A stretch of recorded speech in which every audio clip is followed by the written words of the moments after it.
And then they have the queso that they make, so I'll get that. More and, cheese. Yeah, a lot of cheese. This is a lot of cheese, man. I stopped being vegan for the cheese. Like, I miss the cheese. Like, I miss chicken too, but it was like, I can't live without Why this don't you cheese. just be vegetarian? Because I still miss the chicken. But you can eat eggs. It's not the same. They're chicken. It's poultry, yes. It's chicken. It's not the same.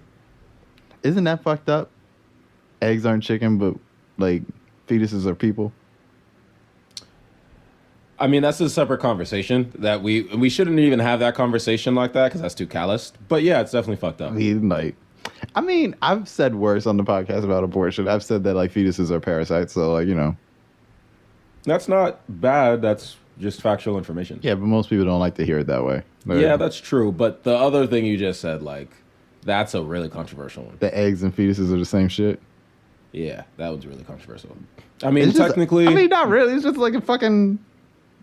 The fetus being parasites is also controversial, but I just feel like the fetus versus egg thing is like more controversial because it's also silly. And people are like, how could you say that? That's a chicken. And you're like, to be honest, you look at a fetus, it's kind of a chicken too. It's a baby, yeah, it's a baby fetus. It's a baby chicken.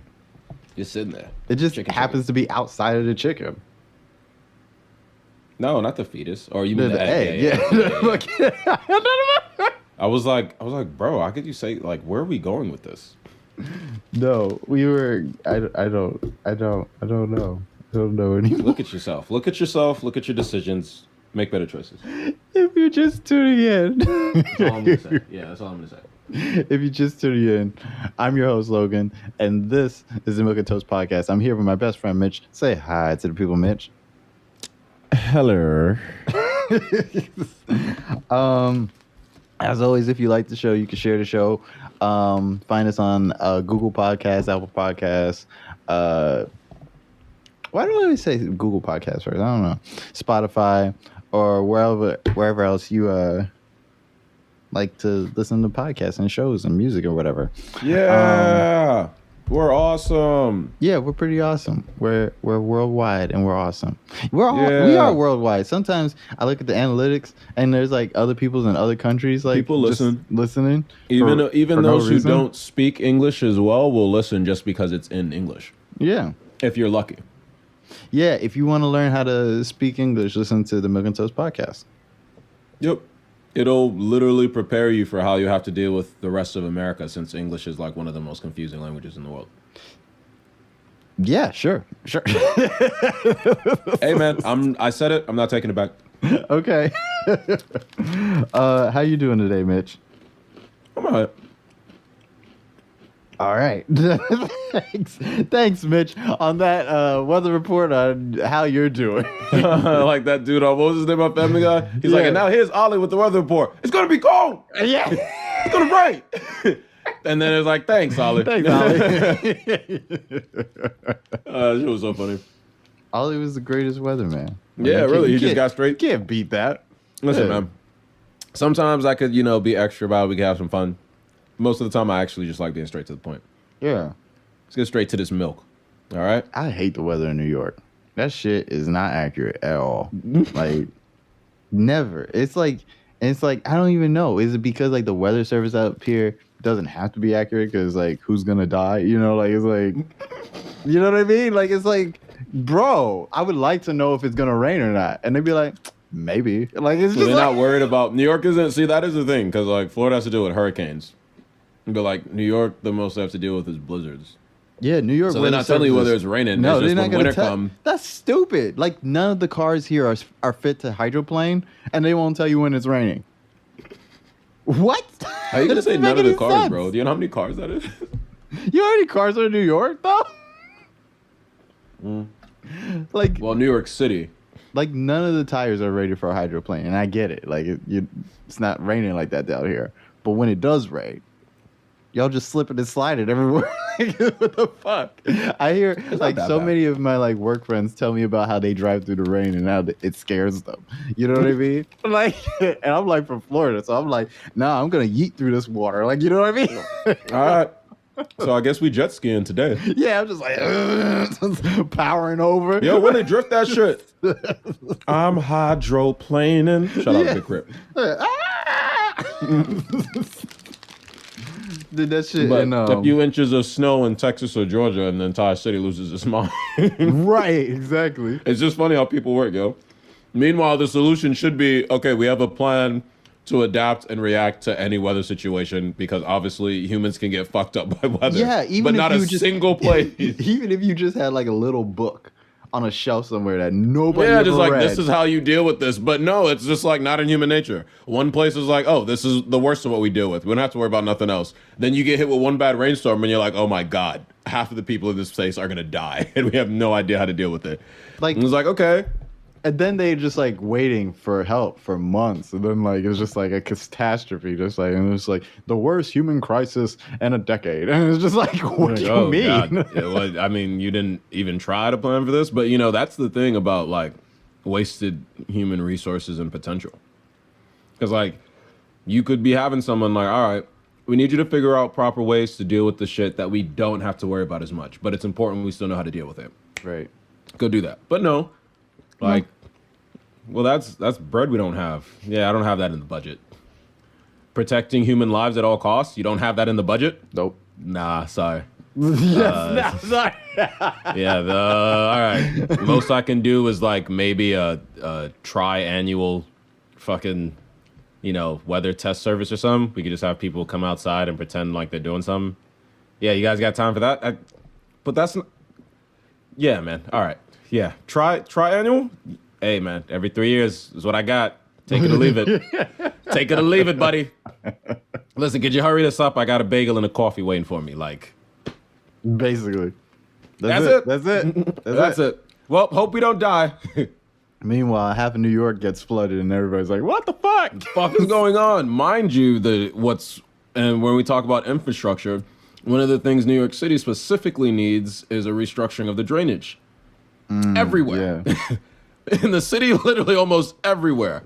It rains too hard or we get a heavy snowfall and it starts to melt, just wet everywhere. People getting stuck, and it's like, all right, y'all notice people getting stuck, right? In water, right? Not even water that high. But once again, like, unless you're in like a fucking Humvee or some shit, like you're not just going through water at a certain level. Right, exactly. And most New York City cars aren't really going to be big because you want them compact so you can fit into most places. Even on the fucking highways, there was like this giant puddle that I had to drive through, and I didn't even know it was that deep. And I just like coated a whole other car with all this water. I was like, God damn. He was like, oh shit, my fault. Yeah, I didn't know it was like that. I could have killed that person. That car was like, bruh, did you even give a fuck? I hurried up and sped away. I was like, let me get it. Wow. I was like, all right, I don't want to look him in the eye. I can't afford to look that man in the eye right now. Sorry for your loss. Like, peace, nigga. You gonna be all right? Yo, Mitch. But yeah, man. Tell us I don't want to talk tell us about your new girlfriend. Logan. Now, I don't get offended on this show much. But if you pull that shit again, I will walk over and smack you in your own house in front of Sarah. Have Sarah witness and then smack you in front of Sarah. Mitch, if Austin's there, even better. Mitch, because Austin be like, what the fuck? You don't just smack my brother. Be like, you gotta understand. You gotta understand, Austin. When a man and a woman come together. Oh, no, the fuck you did not. Just shut the fuck up. Shut the fuck up right now. No, the fuck you did not. So anyway, lovely audience who is not fucking annoying ass Logan. I was wanting to talk about, just how fast humans can like build strong connections. Cause the other day I met a woman who I built a very strong connection with in the span of like 24 hours. And I'm still kind of tripping off of it. Cause normally I don't, cause being from Florida, I'm too wild boy to even be like consistent with shit like this. And don't put that on us like that. Don't put that on Florida people. Nigga, like that. don't you even dare! Don't you even dare lie. Don't you? People in Florida. He said, "Don't you? This is you." Yeah, this is you. People in Florida like, no, nigga, this is you. Find connections and love all the time. That's not what I said. That's not what I said. I just said, from my upbringing in Florida, and I'm too wild boy. I ain't trying to do none of that cuffing shit. And then, due to my experience in New York City, I don't trust shit like that. So, I didn't expect this to happen. There was a question, like, Go ahead. a couple of days ago that me and Sarah posited to you whether or not you're a fuckboy. And Oh, that was some right. of the most fuckboy shit I've ever heard you say. Right. I am not. in I my am not, life. ladies and gentlemen, a fuckboy. I am not a fuckboy, but I am going through a lot. And That's some as I'm fuckboy shit to going say, through this, too. as I'm going through these things, I'm concerned mostly with myself. For I was a person who wasn't concerned mostly with myself, and now I'm becoming a person who sort of is. Hopefully, not at the expense of anyone else. But my priority isn't you. Right now, it's me. You're going to have to live with that. Sorry. But I ain't no fuckboy. I just find it harder to give a fuck sometimes. Sometimes. Not even all the times. Because fuckboys is all the time. Don't give a fuck all the time. Me, it's just sometimes. Because I'm trying to get me right. I need describe that. Mitch as a fuckboy the way Lawrence from Insecure is a fuckboy. Oh, right. Now, which I think take is that completely personally valid, to be because honest. one, he ain't even as cool as me. And two, was he? I don't remember when he became a fuckboy because didn't Issa break up with him? Issa, yeah, he became a fuckboy after she broke up with him, but technically, Okay, so no, he's not a fuckboy. To me, this is all justified. Technically, he was a fuckboy before she broke up with him too, because he No, was I'm not living going on to her let couch. you do that. I'm not He going to let was you do living that. on her couch, No. working at Best Buy. No. It was, I don't know. He wasn't a doing fuck. whole I'm not lot going to of let you shit. do that. He found someone he thought he could trust. He was on hard times, and there was a person there for him, and he thought it was safe to be in that space in the conditions he currently was. This person betrayed him. He realized he couldn't trust nobody. He got a little upset. He took to caring about himself. People don't just become, and I mean this for both men and women, people just don't become fuck people out of nowhere. I'm sorry. I know y'all don't want to hear that. You're like, no, that was in them. No, the fuck it was not. Human beings do fucked up shit to other human beings and then expect them to just stay the same. Fuck y'all niggas, for real, for real. You sound I mean that with all my heart. You sound I mean that with God's heart. Like, fuck all y'all niggas. It's like, oh, this person changed because of shit that I did to them. Well, what the fuck did you expect? So I don't know. I didn't see the rest of Insecure, so I'm not gonna say that's Lawrence. Yo. I'm just saying from what I remember, she broke up with him, and it caused him to have to evaluate some things about himself, and it caused him to go through some changes. But once again, fuck boys and fuck girls. I'm not justifying what they do. I'm just saying fuck boys and fuck girls ain't built in a vacuum. Just don't happen that way.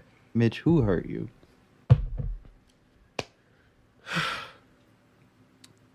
Honestly, Yes, honestly. the world. No, it wasn't. The world Mitch, hurt me. you talk with the fire of a man who was deeply scorned by a woman. Like, deeply scorned. But have never been deeply scorned by a woman. I've been hurt. I don't know where I've been hurt, but not in serious ways. Not in serious ways to make me a fuckboy. I've learned from experiences. It's like, wow, I'm taking this too seriously because everybody has that phase. You're like, all right, I'm a man. I want to be a gentleman or whatever, and I want to treat women the best that I can. But nigga, you be doing too much.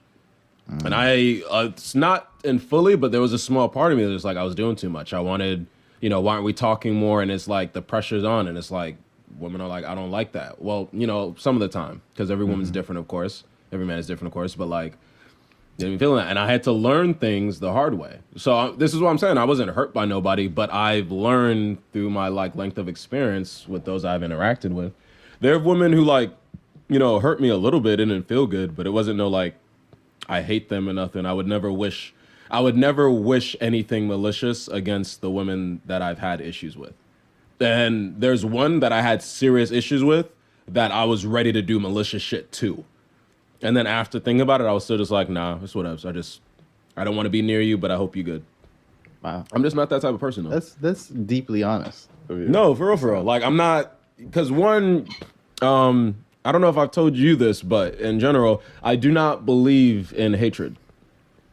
Hatred is one of the weakest emotions. Without you telling me. Exactly. Yeah, I didn't need to tell you that. Like, you don't need me to. really gonna tell me something like Something. He was like, no, Mitch, I figured. Yeah, yes, but let me explain. So, hatred is an emotion I do not allow into my bioenergetic spiritual matrix. It's not allowed. No matter how I'm all for getting anger out, but I draw the line at hate because hatred is one, the weakest emotion in the human spectrum, two, a draining force upon you. When you choose to hate, you're giving energy that could be used in a lot of other places. That's definitely true. To someone who doesn't even deserve that energy. Yeah. Now you're sitting here like focused on them. They don't even fuck about you. So I don't allow like hate into my matrix. But like, just in general, like I don't really have anything against the women. Like I didn't agree with them. Like I would tell some of them like they being childish or stupid or immature.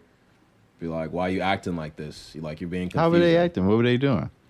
No, not like just I mean like spitefully on my side. Like if I was like I'd be like, not like seriously.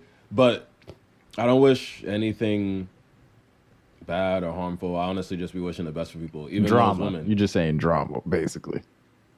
Like no, I mean, like in the realest sense, that's what it is. Like you tell somebody they childish, but they really do that. It isn't just Oh yeah. I'm talking but like I don't do that either. Like to be honest, I honestly just wish I was better at the time in terms of being in control of my emotions. Because what happens is with men, like of the two original sexes, male and female, we were the less emotionally intelligent. And like even myself, I consider myself having a higher emotional intelligence than most men. But even still, like when I get involved with women, like shit kind of gets wonky sometimes. And it's like because a woman can make you feel different ways and make you deal with different emotions that you would otherwise not be dealing with by yourself or with other men. Right. So, there's ways that I've acted where it's like and I'm literally like, wow, I'll think about it like I'm fucking embarrassed. I can't believe I acted that way because of somebody else. I can't believe someone made me act in a way that I wouldn't otherwise act. But that's what, having, like back to your point about a strong connection, that's what having feelings for somebody is. I think something Not you just to said me, to me. But please continue. No, something you just said to me just like kind of rang out to me is that you said that like as a man, you're not like necessarily, it's not that you didn't necessarily say that you're not built for like emotions and stuff. No, I didn't say that. But like, no, it's just our emotional intelligence. Yeah, can be our lower. emotional intelligence. Like, that's what you said. Yeah. So it's like our emotional intelligence isn't really that high. Most men's emotional intelligence isn't really that high, but that's not even because the world doesn't require it to be, but because the world literally stunts men's growth in that area. No, when absolutely. it comes to being emotionally intelligent, when it comes to like when it comes to like reading other people's emotions, but because of the fact that men are so often taught to cope with their emotions in a way that is counterintuitive to understanding their emotions, they lack understanding of other people's emotions as well. That was a very good way. Good for you, Logan. That was good. That was really good. Anyways. I mean that. Like, I know it sounds condescending, but I legit mean that. That was good. That was really good. Pat on the back for you. Well, thank you. I will take your little condescending pat on the back. You're welcome. But no, that's the case. But yeah, what seems to me that rang out even clearer through that is that like if you're already stunted in that emotional intelligence, when it comes to confronting actual powerful and strong emotions in the world, like love or sometimes even anger and hate, or like any type of like overwhelming emotional force, like even hope, you're even feeling something like even hope. that you are not prepared to deal with that. And that's where a lot of problems comes in. Because one thing I will say before you continue, though, for our audience listening, this isn't to say that is an excuse. Yeah. But you have to have reasonings. You have to have understandings of why people do certain things. And that's all we're talking about right now. It's not that it's an excuse, but it is for a better understanding of why. What the fuck's wrong? Yeah, what the fuck is going on? No, straight up, bro. Because like, how the fuck are you supposed to deal with like something as powerful as love if you're like a level, like love can be like a level 30 boss sometimes. You know what I mean? And you pull up at like level 2, like yeah, that's what I was just about to say. If you're like on level 2, like you're not with all the like I could that. do this shit, but you level 2, but you've been fucking shit up. He was like, I don't see none of this shit, and then the boss just you walked into the wrong area, and the boss was like, okay, if you want to do this, and you didn't see the level, you was like, I'm gonna fuck him up, and he's Yeah. like, boom, level 30, and you're like, well, wait, this ain't exactly smack. Yes. All my bones are broken. How did this happen? That's exactly what happens. And so it's just like, I think as a guy, it can be scary sometimes to even think about engaging in that type of connection altogether because you're not prepared for it, you know? No, absolutely. We men are legitimately terrified of their emotions.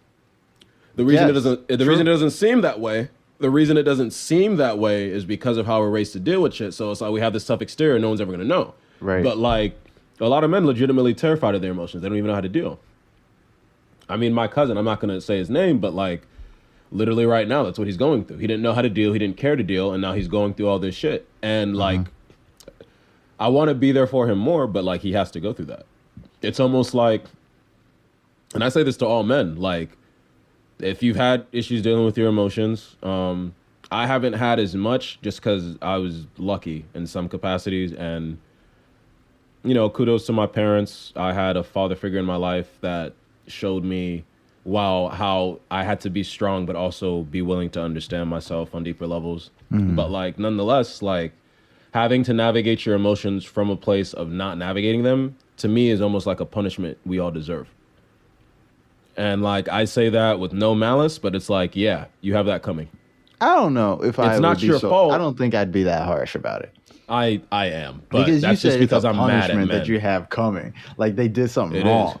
And that's not. It's not that they did it. Okay, I see where you're coming You know from. what I mean? It is. The society plays its part, but like the reason I'm not willing to just let it go because I'm angry at men is because like you're not an idiot. We like to. We said your emotional intelligence was lacking. We didn't say you were necessarily stupid. Right. You feel something going on. You see the effect you have on other people. In this case, we're going to say women specific. You know what right from wrong is, and you chose this.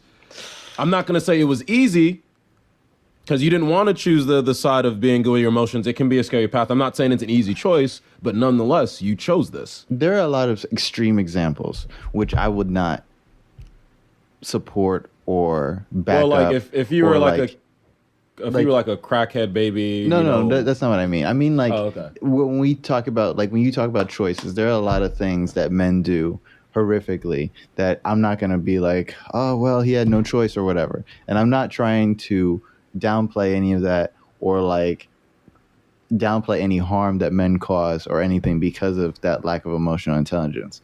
However, when somebody says that you chose this and you're literally in a situation where, like, you're right, you're not dumb in that sense, but like if you're saying that like your logic is good but your emotional intelligence is bad, like that's the reason why we started evaluating, like there's this big push about emotional intelligence in the first place, is because it is a separate type of intelligence than, like, and not just for men, for women too. There's people I know that are women with horrible, like, oh no, absolutely, just it still goes both trash ways. emotional intelligence, garbage, like couldn't find their way out of a paper bag type emotional intelligence, Like right? didn't see any cues and didn't even give a fuck. No, didn't give a fuck Bro, about how they were saying shit or whatever, like, you know what I mean? About. And so that causes them to have just as many problems. But if nobody ever teaches you,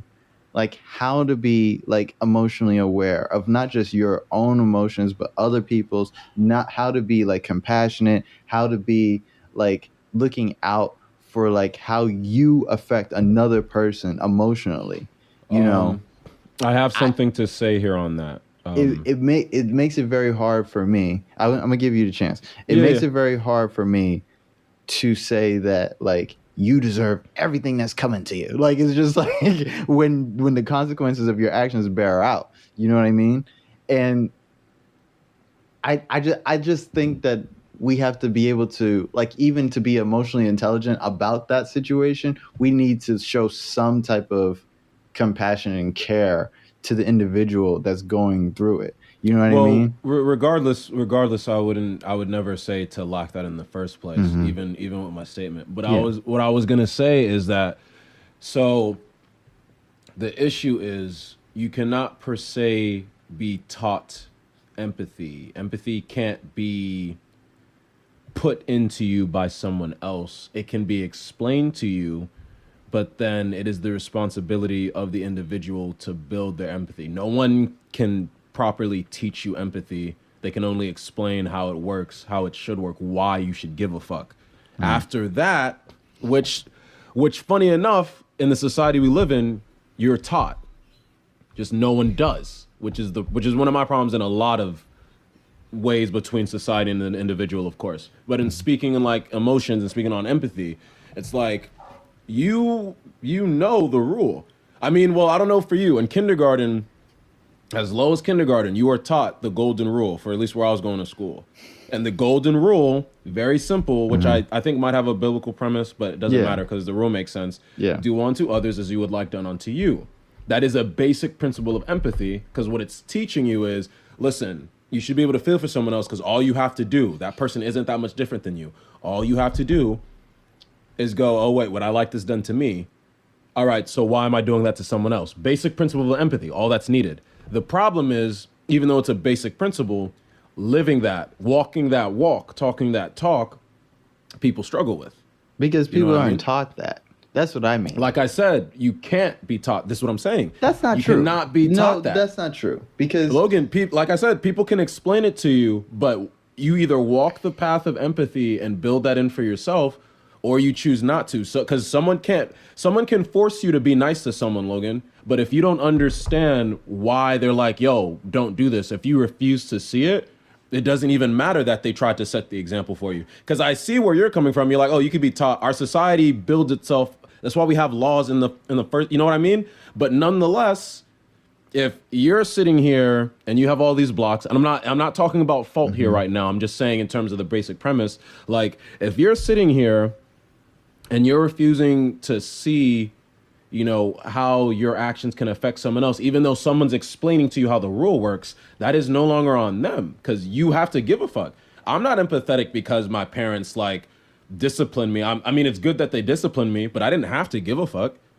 You know, there are plenty of kids out here who had some decent parenting, you know, grew up okay, maybe went to a decent school, who just don't care. That's because you can't. And it upsets me because I don't like it this way. Otherwise, I'd make every single person I ever met empathetic as fuck. Like, what the fuck are you doing? And then if it snapped to them that easy, it'd be wonderful. It'd be the most amazing thing ever. I don't think our society would be the way it is if you could teach empathy that proper. But from my understanding and my experience, you cannot. You can only try to put someone on the path, but if it's not clicking for them, if they're not accepting it, it won't matter. I don't know about that. I don't know. I think you're saying a lot there. I think. Well, I did say a lot, but that is one, how I truly feel about it. But two, I'm speaking objectively, mind you. That is how I feel about it, but I'm speaking objectively. I'm not like making this out of ass. I've experienced life. I've met other people. I've seen the issues. You know, I've studied things like law and order, you know, and the psychology. And it's just that, like, objectively, yeah, but like you want to be able to teach someone, but with like those examples that you just gave, those are people like the people. This is I like to say this a lot of the time is that like people like to, when we plan for like the worst, like people they hate planning for the worst. Like that's what we were just saying when it comes to like the weather system and everything. It's like the thing that people least like to do is like plan for an occurrence that's negative, right? Yeah, super negative. What we always like to do is plan for the positive, what should be. Like things should be this way. Things are this way, and so like they should remain or whatever, right? And that, as a person that for some reason their brain works the opposite way. Like I'm always planning for the worst. You know, it could be the trauma, who knows? But like I'm always planning for the worst. You're not alone in that if it helps you feel better. Yeah, and I'm always looking at what could go wrong instead of what can go right. You know what I mean? Like to me, what could go right may be a given, but that's only what you plan, because like a lot of people are like, Logan, why don't you plan shit? It's like, because if I plan something in my head, it's not going to go right. So I might as well look at all the things that could go wrong, you know, and then go from there, you know? Yeah. But that's me. You know what I mean? Right. Everybody's got their deals. And their But when issues. you say that, like, you know, you've seen people, and like when it comes to empathy, and you study law and order and all these things happen at the tail end of the problem. Like they happen at the Okay. peak of the problem. Okay, They now don't we're getting happen at the somewhere. beginning. You know, like you're meeting and you're you're meeting and getting in contact with people at the tail end of themselves, not at the beginning of themselves. You know what I mean? So like That's true. when they display whatever behavior they're displaying, like you're getting the end result of it, you know? So it's like, yes, it would be a lot harder to like turn that person into a more empathetic, more compassionate person at the tail end of all their misgivings and all their traumas and all the things that have made them like all the many thousands of minutes in their life that have made them the way they are right now as you deal with them. You know what Okay. I mean? Like that does seem like an impossibility. What I would say though is that it's not impossibility. It's just going to take a whole lot of other minutes and times and moments and possibilities to get them to the place that they need to be, you know? And a lot of people just don't have fucking time for that. And I get that. You know what I mean? We're not supposed to be like these people who just sit down and we're just like nursing centers for everybody's emotions and everything. That's not, I don't believe that's a healthy thing to do and, Well, we and don't to have go the through. luxury for it. Yeah. Or even a thing that most people have the Like, luxury at for all. to do or time to do anyways. But at the same time, I don't think it's impossible to to teach people how to treat people. You know what I mean? In a way that like for example, my mom, for example, she used to teach autistic children. And one of the things that you have to do is you can't necessarily teach them like you said, empathy and all that, but you can teach them what their actions do. You can teach them like how they can understand how they are affecting, because it's not like these kids don't have emotion. It's like you're teaching them how their emotions affect other people, how they can move in the world and like, you know, use their emotions in a positive manner and inflict other people's emotions in a positive manner too, how they can communicate these things. A lot of that work has to do with a lot of emotional intelligence. You know, you're not like just born with a certain type of emotional intelligence and then off you go. You know what I mean? There's people that influence us in a way that like we learn these things. Like we're not just out here like that. You know what I mean? So that's what I'm saying is that like it's going to take some time. And like a lot of our problems right now today, especially when it comes to men, if I'm trying to ease back to the topic, is like, especially when it comes back to men, is that like I said, we're on the tail end of dealing with all of our problems right now. And now the world wants us to just be good men. And that's a little fucked up. Realistically, not gonna happen. It's not. Yeah, that shit's not gonna happen. I wouldn't There's say a lot fucked up, but realistically, not gonna happen. I think it's a little fucked up to be like, okay, things are different now. Everybody be different. That's not what everyone's saying. You think so? I get you could. Okay. Well, I get Well, why you maybe would I'm call wrong. it that Yeah. way. No, well, that's objectively, that's not what everyone's saying. Everyone's objectively saying. I know it seems like that because of how the rhetoric's been going. You know, you hear so much like hate men rhetoric, which is stupid because that doesn't help anything. But like, that's not what everyone's asking for. Everyone's going, like you said, we're at the tail end of a problem that we should have been dealing with before. Right. It isn't that we need you to be good men right now. It's that we need you to recognize the problem that's been played here.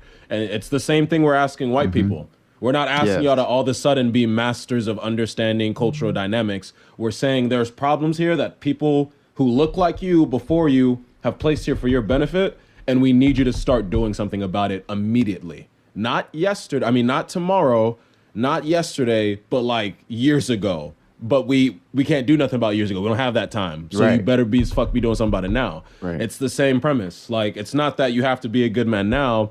It's like, yo, listen, I hope you recognize what our past has been. And for a future where we're not living that past ever again, you better be putting up.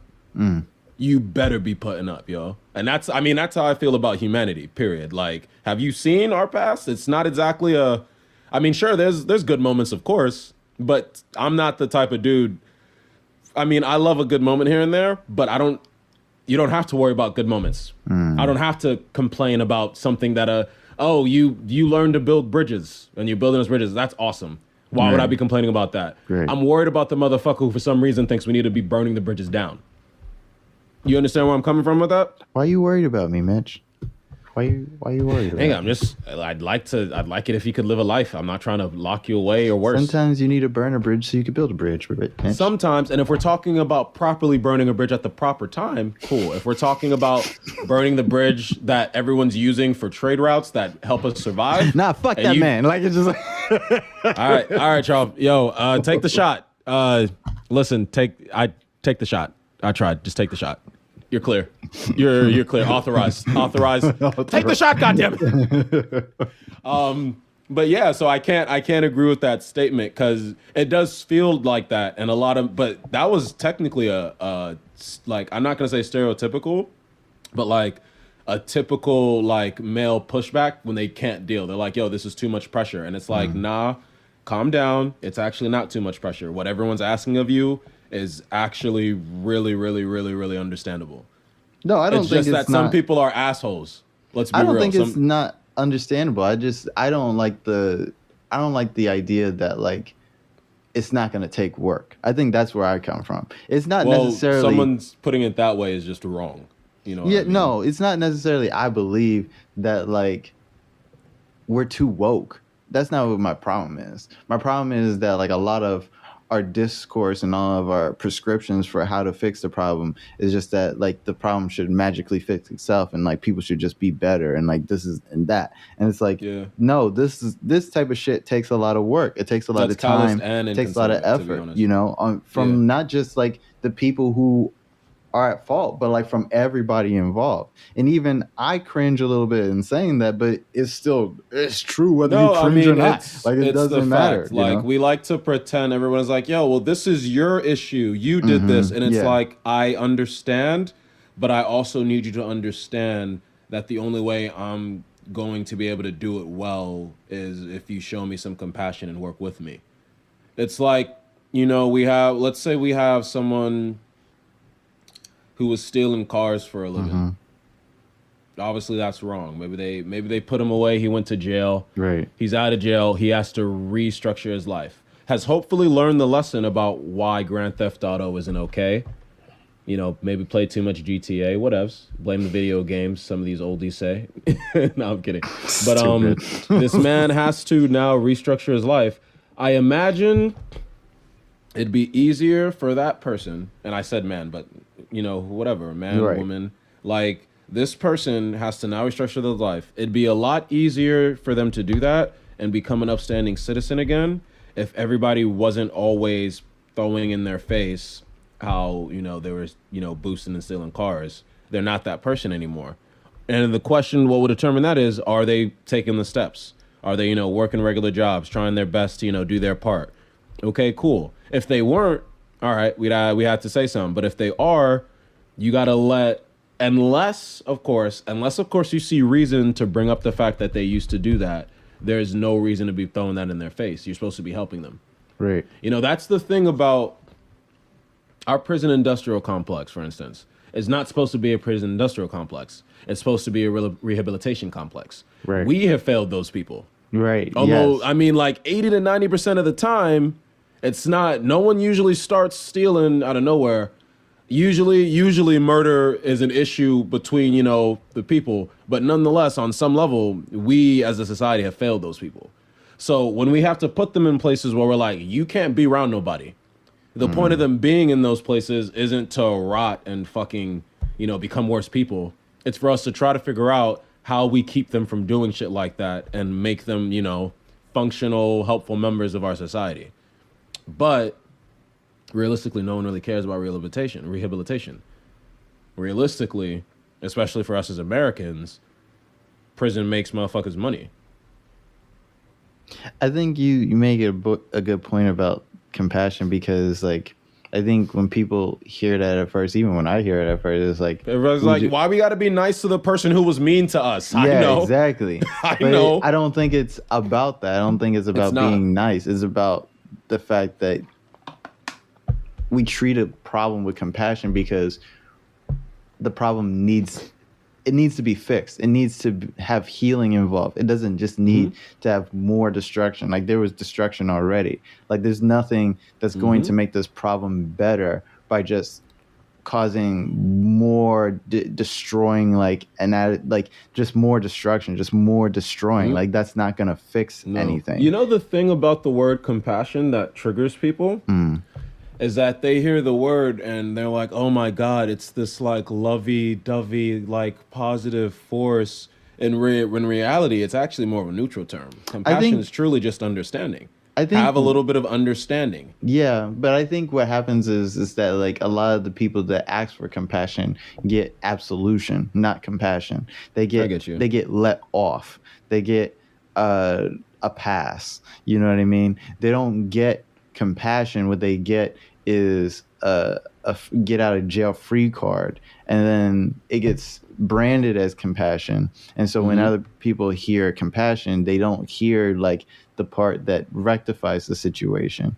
You know what I mean? And it's not that like prison rectifies the situation, but it's like in our society, at least, there's a recognition of wrongdoing, right? And so like without that, for a lot of people that, you know, we already believe are in positions of power, and then when they don't get punished, and then we're like, oh wow, this was such a compassionate thing that the judge did. It's like, no, he just furthered, you know, the way things already are, which is that people who look like this person or people who are this person, we're always going to like never find any consequences. And compassion doesn't mean a lack of consequence, you know, but for so many times that's what compassion means. It's just a lack of confidence, or not confidence. What did I just say? Consequence. Anyways, glad you caught yourself. Yeah, thank you. Anyways, Mitch, hey, did you, like, speaking of all this shit, did you hear what happened to Dave Chappelle? If you didn't, just let me know, because I put it in the group chat. Is it about the house thing? About the what? Is it about him buying the property, the multi-million? No, that was old shit. No, yeah. So what happened? Didn't he kind of like buy that so like poor people couldn't move in the neighborhood or some shit? What was that about? No, I could have sworn he bought it so they didn't make super expensive properties. No, they was gonna make like a project or something there or something. Was that it? I think so. I don't remember exactly. It was weird. It was he bought it like so they didn't the media make it, like, did not do a good job. I'm gonna say reporting that, because I don't truly know what happened with that. No, I thought it was he bought it so because he was trying to make affordable housing, and I could have sworn he bought it because it was like he saw the plan. It was like, nigga, this ain't affordable shit. But I could be wrong. Maybe, like you said, the media didn't cover it. Maybe I won't take that away from him if that's something that actually. It could also definitely be like he didn't want like, you know, poor people in, like in the neighborhood. Tax bracket in place. Like, nah, I work for this shit. Yeah, no, it'd be like that. No, what happened recently? It was like just this week. I just had the thing. Where is it? Oh, it's in the other group chat.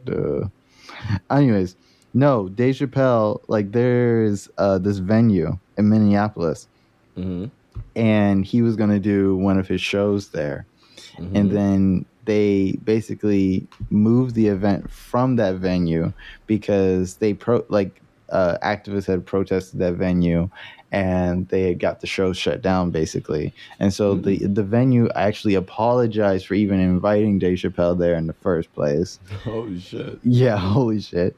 And so that just was like a thing. Like, I don't know if it was a big thing, but it's just one of those things that stuck out to me, because it was like, I don't know. It was a little funny to me because like Dave Chappelle was always like, "You can't cancel me if they got canceled." It was like, oh, okay. Really? Are you just here to be petty right now? I thought this was like an important topic. No, it is an important topic. I am being a little petty because like fuck Dave Chappelle, but like, and you know, that's the other thing I wanted to talk about, because I wasn't always like fuck Dave Chappelle.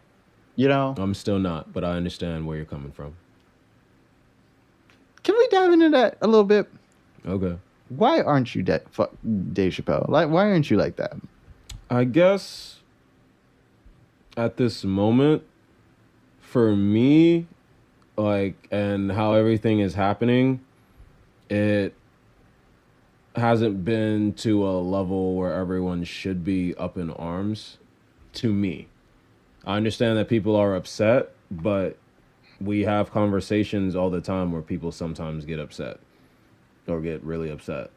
And then we all come back to our homes and do whatever the fuck we was doing. Like if he was actually actively doing things against any community to a level where it's like you're really, really, really like physically jeopardizing people's lives, then I would take it to such a degree, but I just personally don't think it's gotten to that place. You know how I felt about the show that caused all of this? I said it before. I said it again. I think that like that's really what you just said there is really at the core of the whole situation, to be honest. No, people are like, I know. But you know, there's a stance you could take. This is just the one I take. I understand where everyone else is coming from. I can't tell nobody else how to feel. I'm just being honest in terms of how I feel because I don't want to be fake. Because I could say yeah and agree, but I don't. So why do you feel like his comedy isn't harmful? Because like I feel like when you say that, like when you say that like it hasn't been taken to a level at a certain point, we're obviously talking about the trans thing because that's the subject in question. No, I mean, right? That's the only reason. That's what did it all. But here's what I'm thinking is that like the fact that when you say that without saying that, and we can all understand that that's a problem, makes it kind of feel like there's something anti-trans going on because what the subject is anti-transphobia. You know what I mean? Like if we don't even have to say it, then doesn't that kind of like signal that there's a problem here?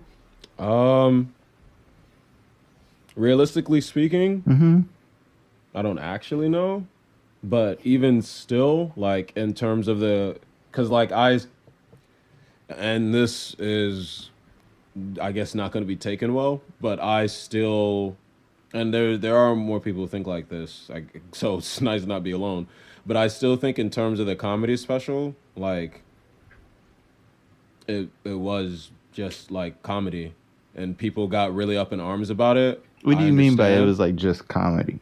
Like it was all jokes. Like those aren't. This is the thing for me, but this is also me. If a white person makes a black joke that would be considered offensive, if it's funny, I'll laugh. If it's at least funny on some level, I'll laugh, or makes sense, or you're pointing out something about black people. Some people like to be like, oh, you ain't got no business doing that. But if you're pointing out something that is actually there, I'll have the conversation with you, whether I was offended or not. That's me, though. Right. That is me. This is why, once again, I always say this. I'm not going to tell you how to feel. I understand.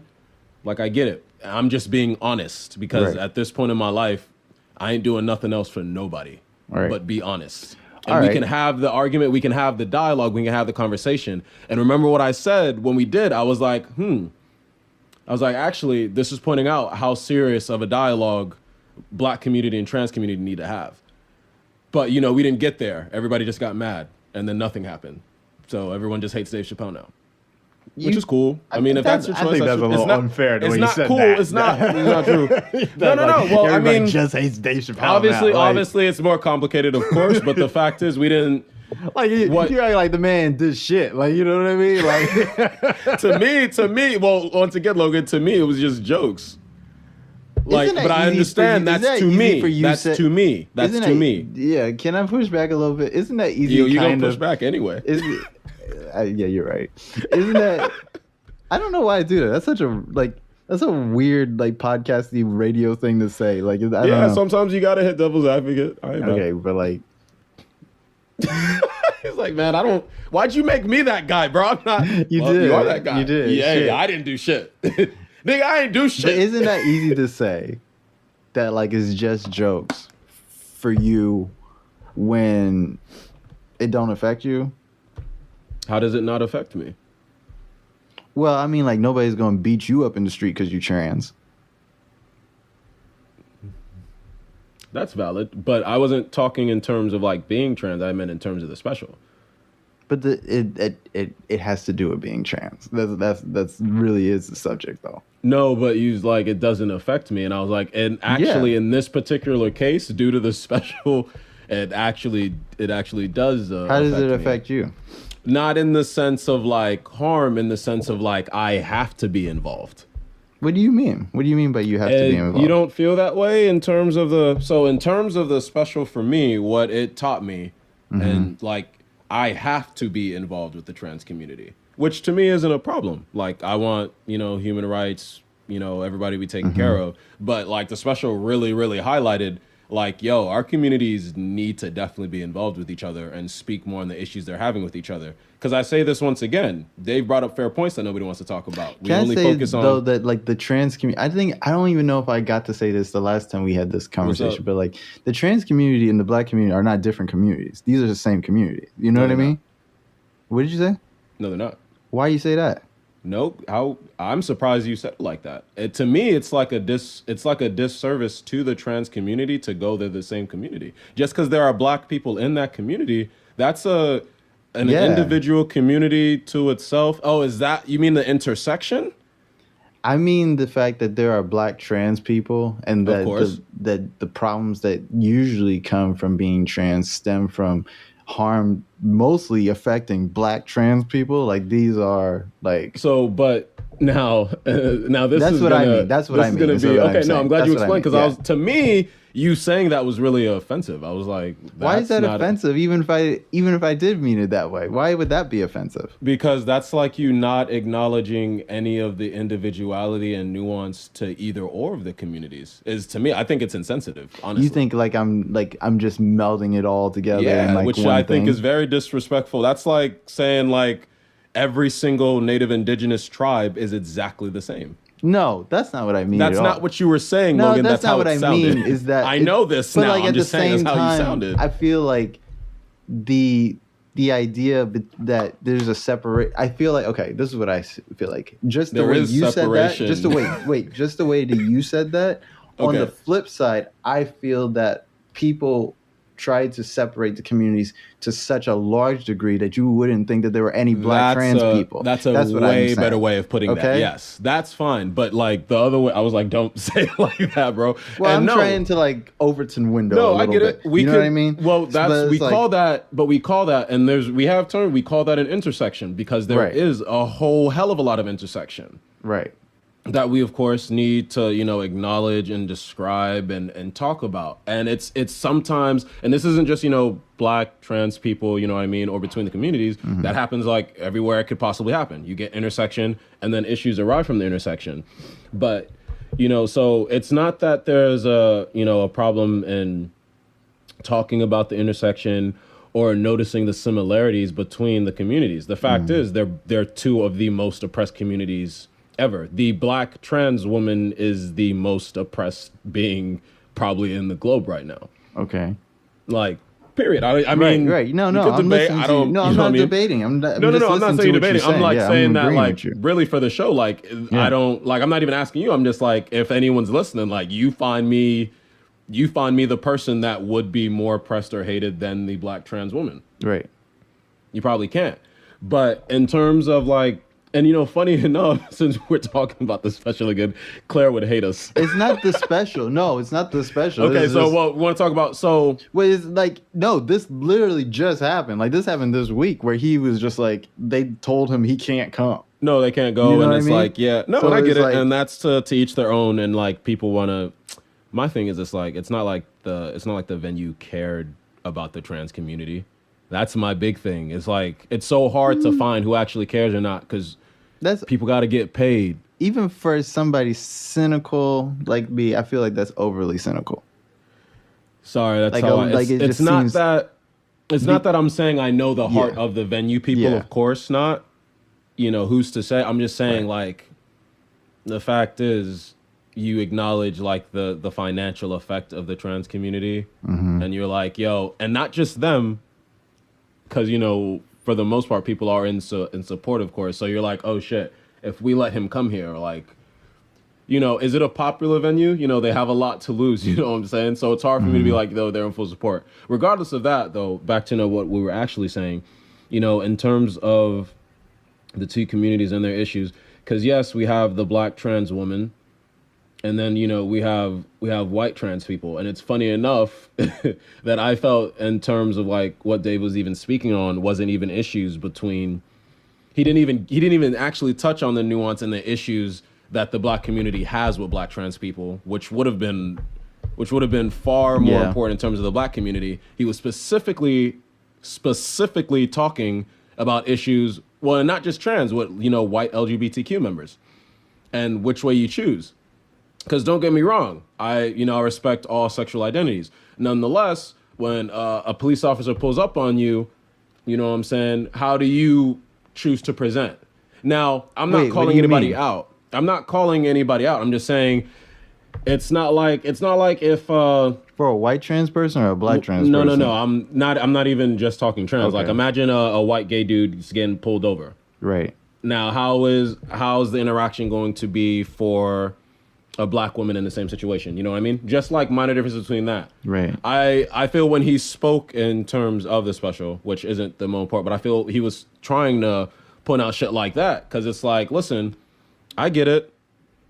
I get it. You're, a gay person, lesbian, or trans. But when you're still a white, gay person, lesbian, or trans, one of the things I saw him pointing out, life still from my perspective and what I have to deal with, life still seems to be a little bit simpler for you. But then you have issue with me when I'm not even the problem. It's like then you'll still use your privilege, because it's the story he told. He was in the diner. He was having that argument with person. They was having a random argument. You ain't have no issue getting nobody else involved, but you was ready to call the cops. Same as, oh, I thought we was oppressed together. What the fuck? You're not even gonna look at me as a person. We can't work this out. No, I see that. I don't think that excuse is good enough. To be honest, I understand. It's not about it being an excuse, though. It's just about pointing out something that's obviously happening between our two communities. Can we talk and work this out? It's not about an excuse. But that's what I was trying to say like a couple weeks ago when we was talking about like race wars and all this bullshit and all that. And it's just like, wait, which race war thing was No. I said that like a couple episodes ago. It was like, it's like when we're talking about like cultural like clashes and stuff like that. Okay, it's like, no, I'm good. Yeah, it's like tribalism and stuff when people say shit like that. It's just like, I don't think that's like a good enough reason to say half the shit that he said. You know what I mean? Like, I don't feel like, even though you had a run-in with a white gay person, right? And they use their white privilege against you. I don't know if that's a good enough reason to make a whole special listen, 5 years from now, let me say something. Okay. 5 years from now, that special is going to look 5 times more homophobic and transphobic than it does in the present day, because right now we're going through like the motions about how we should treat trans people right now. You know what I mean? Before you continue, that could actually go either way. So I guess we'll see in 5 years. That could go either way. Maybe it gets worse, but then like that just like I feel like the pendulum still swings. So like, if we ever get to a point of our society where we actually accept trans people into society, wow, why can't I say that? But we ever get into that position in our society, right? Yeah. We're going to look back on some shit and we're going to be like, that wasn't good. Like, there's movies I watch now that like they were from literally when I was like maybe 10 years old that I was like laughing at. Now I'm a 10-year-old. I don't know shit. But like at the same time, like I'm watching it and I have like fond memories of this movie. And then I'm watching it, I'm like, what the fuck is this shit? You know what I mean? Because like my understanding is different. My understanding is better. And like I live in a society that like respects different types of people a little bit more. I don't feel like because you had a run-in with a white gay dude, it's a good enough excuse to have like a whole transphobic episode. You know what I mean? Like if I had a bad experience with a trans person, I can't come in here next week and like make a whole like anti-trans screed type episode for a whole hour and a half. You know what I mean? Here's my thing. Like I still once again, Well, that's a hard one to say because it's like hard. Like where's the line at like just trying to talk about something that I'm really feeling or thinking about, and Yes. the phobia. You know what I mean? Because Right. once again, when I look at this special, I'm like, he been doing what he's done to anyone. I'm not against anybody speaking from the heart. No. But I'm not talking about it in terms of that. I just mean in terms of the comedy. Like, he's not doing anything different to this community that he hasn't done to any other community in terms of pointing things out. And that's how his comedies work. I think that is the medium of comedy on some level. I think that's you know a what I weak mean? excuse too, because I've seen this thing lately where like people say the same thing about like black women. It's like, oh, you can't joke about black women. Oh, you can't talk about black women. And that's not fucking true. And it's not true the way people are saying it either. And I feel like people are coming up with like excuses of why they get to be like anti-black, why they get to be like transphobic, why they get to be homophobic, why they get to be I don't think you anti-black can women. come up with an excuse in this climate, to be honest. That's not true. That's not true.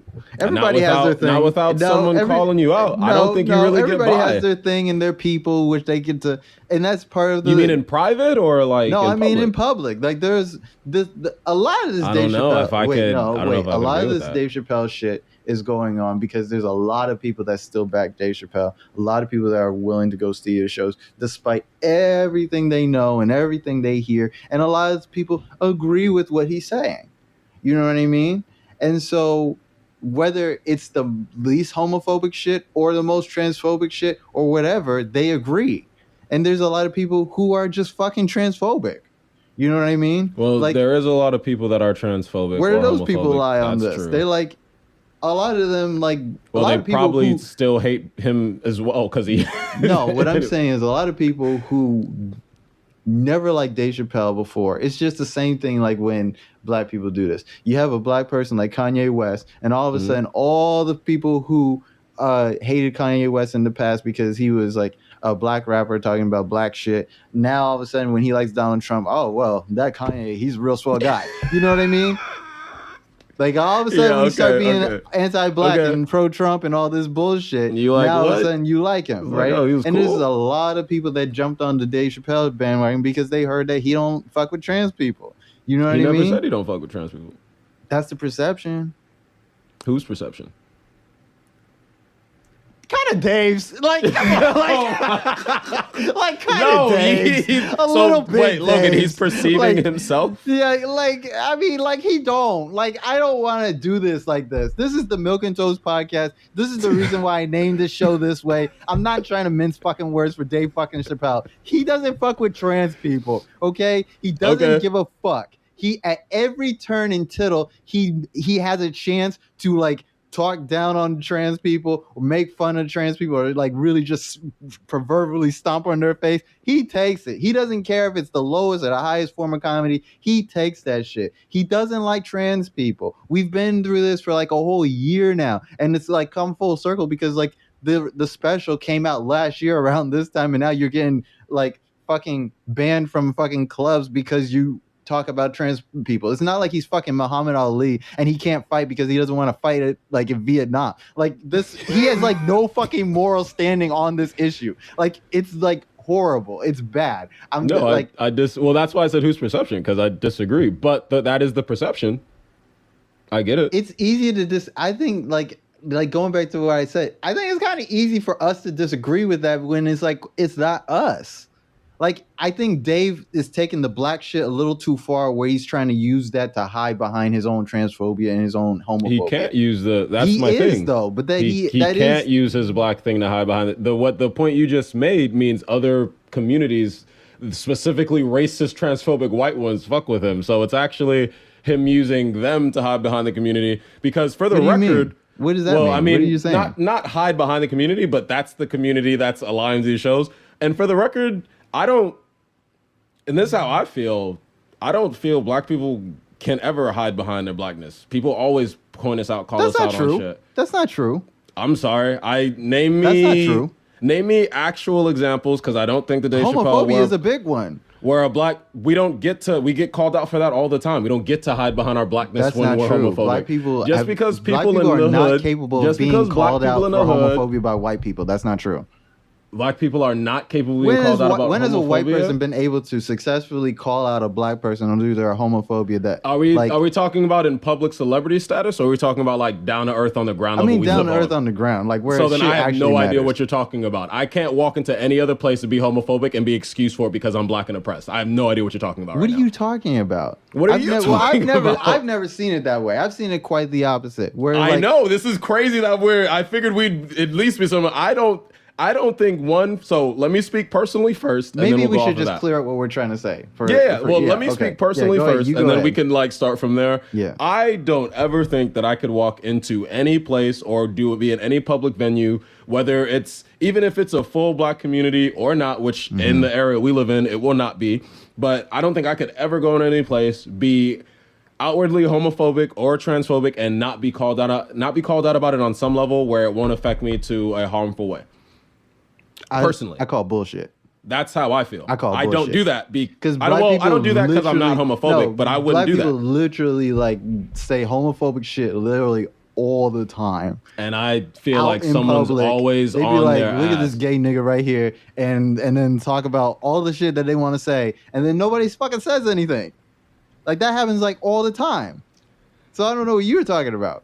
Nah, I don't see it that way at all. Personally. All right. Like I don't think we can do that, honestly. What do you mean? Do you mean to white people, like in an all-white environment? Like what do you mean? No, just in general. I don't think we get away with being homophobic or anti anything else. I'm talking about being black around other black people. You not gonna get canceled for saying like I'm not down with gay shit. Oh, in terms of the black community. Well, that depends on who you're around. But like even in the black community, because our community intersects with so many of those communities, and we still don't give a fuck. Like that's what I'm saying. That's really, if we want to take it there. But I think that's the perception. Wait, hold on. If we want to take it there, a lot of the problems, like okay, like I could even give you like Dave Chappelle has problems with this, but he's not getting canceled for it. Like Kevin Hart had a problem with it where he used to say like homophobic things on Twitter, which he stopped doing because he was like, hey, probably shouldn't say that shit no more. I'm like really big and I'm a multi-billionaire. Like, and then he couldn't get invited to the Oscars. Like that shit happened. Like that is a case where like I would give that to you, but at the same time, nobody really stopped fucking with Kevin Hart because of that shit. Well, like he went on Ellen. And Dave Chappelle. He still went on Ellen, and then like they were like, "Oh yeah, you're fine." Like you know what I mean? So it's like, well, his case is different. Wasn't he like a public apology and all that and shit? No, not really. Not really, or not at all. He didn't really apologize. Not for all that really, shit. Or not at all, Logan. What do you mean by not really? As in, not like, at did all? did he make an effort to go? I didn't know I did this, and I apologize on any level. No, not like that. No, like, I'm talking about like when I say a meaningful apology, I don't even mean that the person has to mean it. I just mean that like it's an apology that like people fucking remember, and it's like, oh yeah, like you know, just leave him alone. He apologized already. It wasn't even like that. Like it wasn't even like oh he apologized already. I don't know why we're like talking about. It wasn't even like that. So it was like, what are you going Ellen for? Huh? What are you going Ellen for? He really went on Ellen to get absolved of the shit that he said because like Ellen's gay. I know like Ellen's. Yeah, so what did he do? That's what I'm talking about. It's like this isn't a problem that black people literally deal with because a lot of the stuff that like I feel like I don't understand why it's so controversial to be like black people are homophobic when black people know they fucking homophobic. Like I fucking hate that. Like that ability, that inability to just like tell like the fucking truth. Like it's just like black people know they don't fuck with gay people. We had like even to a cartoonish sense where it's like on Empire, like where they took the boy and they threw him in the trash can, like for wearing his mother's shoes or whatever. Like it's cartoonish, but like shit like that happens. Like maybe not to that level, but shit like that happens. Well, and like, so here's the other thing, because you say now we're talking about the black community, and now I'm on the side where I'm like I don't, because we intersect with too many other communities, and I think literally the most ignorant of us are the only ones who are really anti-gay. To be honest with you, that's not true. That's how I feel. That's how not I true feel, because period. Dave Chappelle is one of them too, and we wouldn't call him one of the most ignorant people. One part of the whole Once again, Dave Chappelle isn't transphobic. I'm gonna say that till I die. He called himself or a turf. homophobic. What are you fucking talking about? No, he what did that. What are we exact talking about? For the comedy special. That wasn't for the serious. comedy it was special. A what joke. type of comedy is that? Okay, all right. Okay, Mitch. All right, give me a second. Wow. Just like take your time. Take your time. I feel like that guy that was like. In that You're not the bad guy, Logan. Nor am I painting you out to be. I'm just saying, like, I feel like that guy that was in the video where he's like the wicked witch of the east. Hold on. Like I feel like that. You're gonna tell me I'm wrong, bro? Yeah, like that. She came down in a bubble. Like, listen. What the fuck do you mean he's not transphobic? When what does that mean for the comedy? What the fuck does that mean? It's like saying, like, yeah, he's not a racist. He just says he's a nigger hater for like the comedy. Like, what the fuck does that mean? Okay, well, those are anyway. What? Those are different? Tell me why. Tell me why those are different. On one hand, one person says that they're a nigger hater, right? Because they don't like the existence of like black people and stuff, and then that like that's what that fucking phrase means. And then somebody else says that they're a TERF because they don't like the existence of like trans people, because that's what that fucking phrase means. And those two things are not the same. Except he didn't say it like that. He said people are calling him TERF. Yeah. He said people are calling him TERFs because they were, and then he claimed it in a comedic sense for the show, but never. I wouldn't think he actually thinks he's a TERF unless he's actually claiming he's a full-on TERF. Otherwise, I was just in the show. It's in the show. It's gone. It's how I feel about it. Now, the dude who claims he's a nigger hater, these are two words. One, the term nigger was forced upon us. The term TERF was their term to describe people like J.K. Rowling. What I'm saying is, if you had a white guy in front of you that's a comedian, he says some shit like that, you would just give him a pass that easy, the way you gave Dave Chappelle a pass. No, that's what I'm saying. For two completely different reasons. I know that's what you mean, but like the examples you use don't coincide the way you want them to. Why?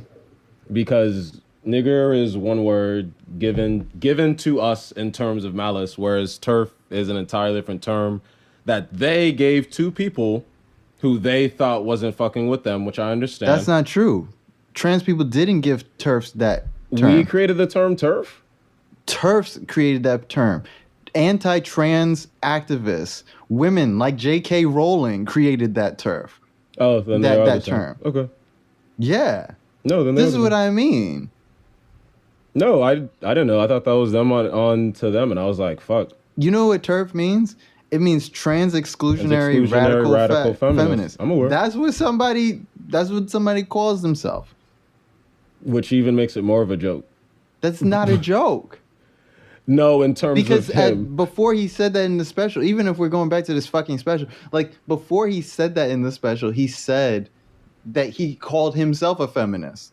So he understands what that means. He even explained what it means to be a feminist. And then at the end, he calls himself a TERF, which means that he understands the way what both of those terms mean. Because other people were calling him a... Well, let's not beat that like a dead horse. You can't...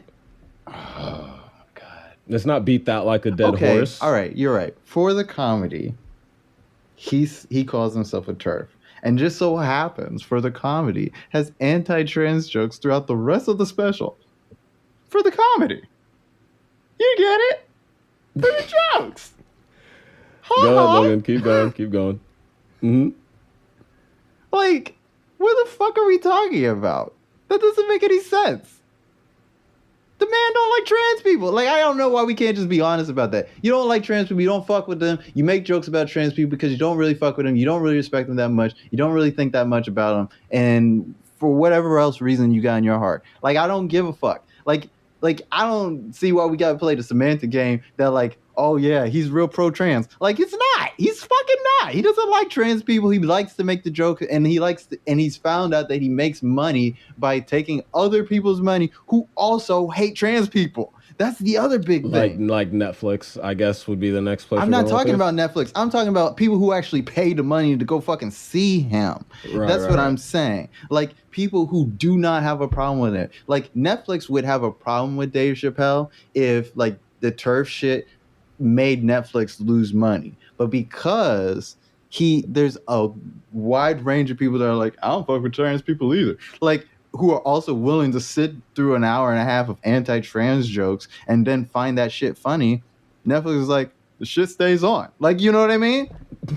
So it's not like indicative of like his right doing or whatever. And it's really not even the point. Not saying it's right doing.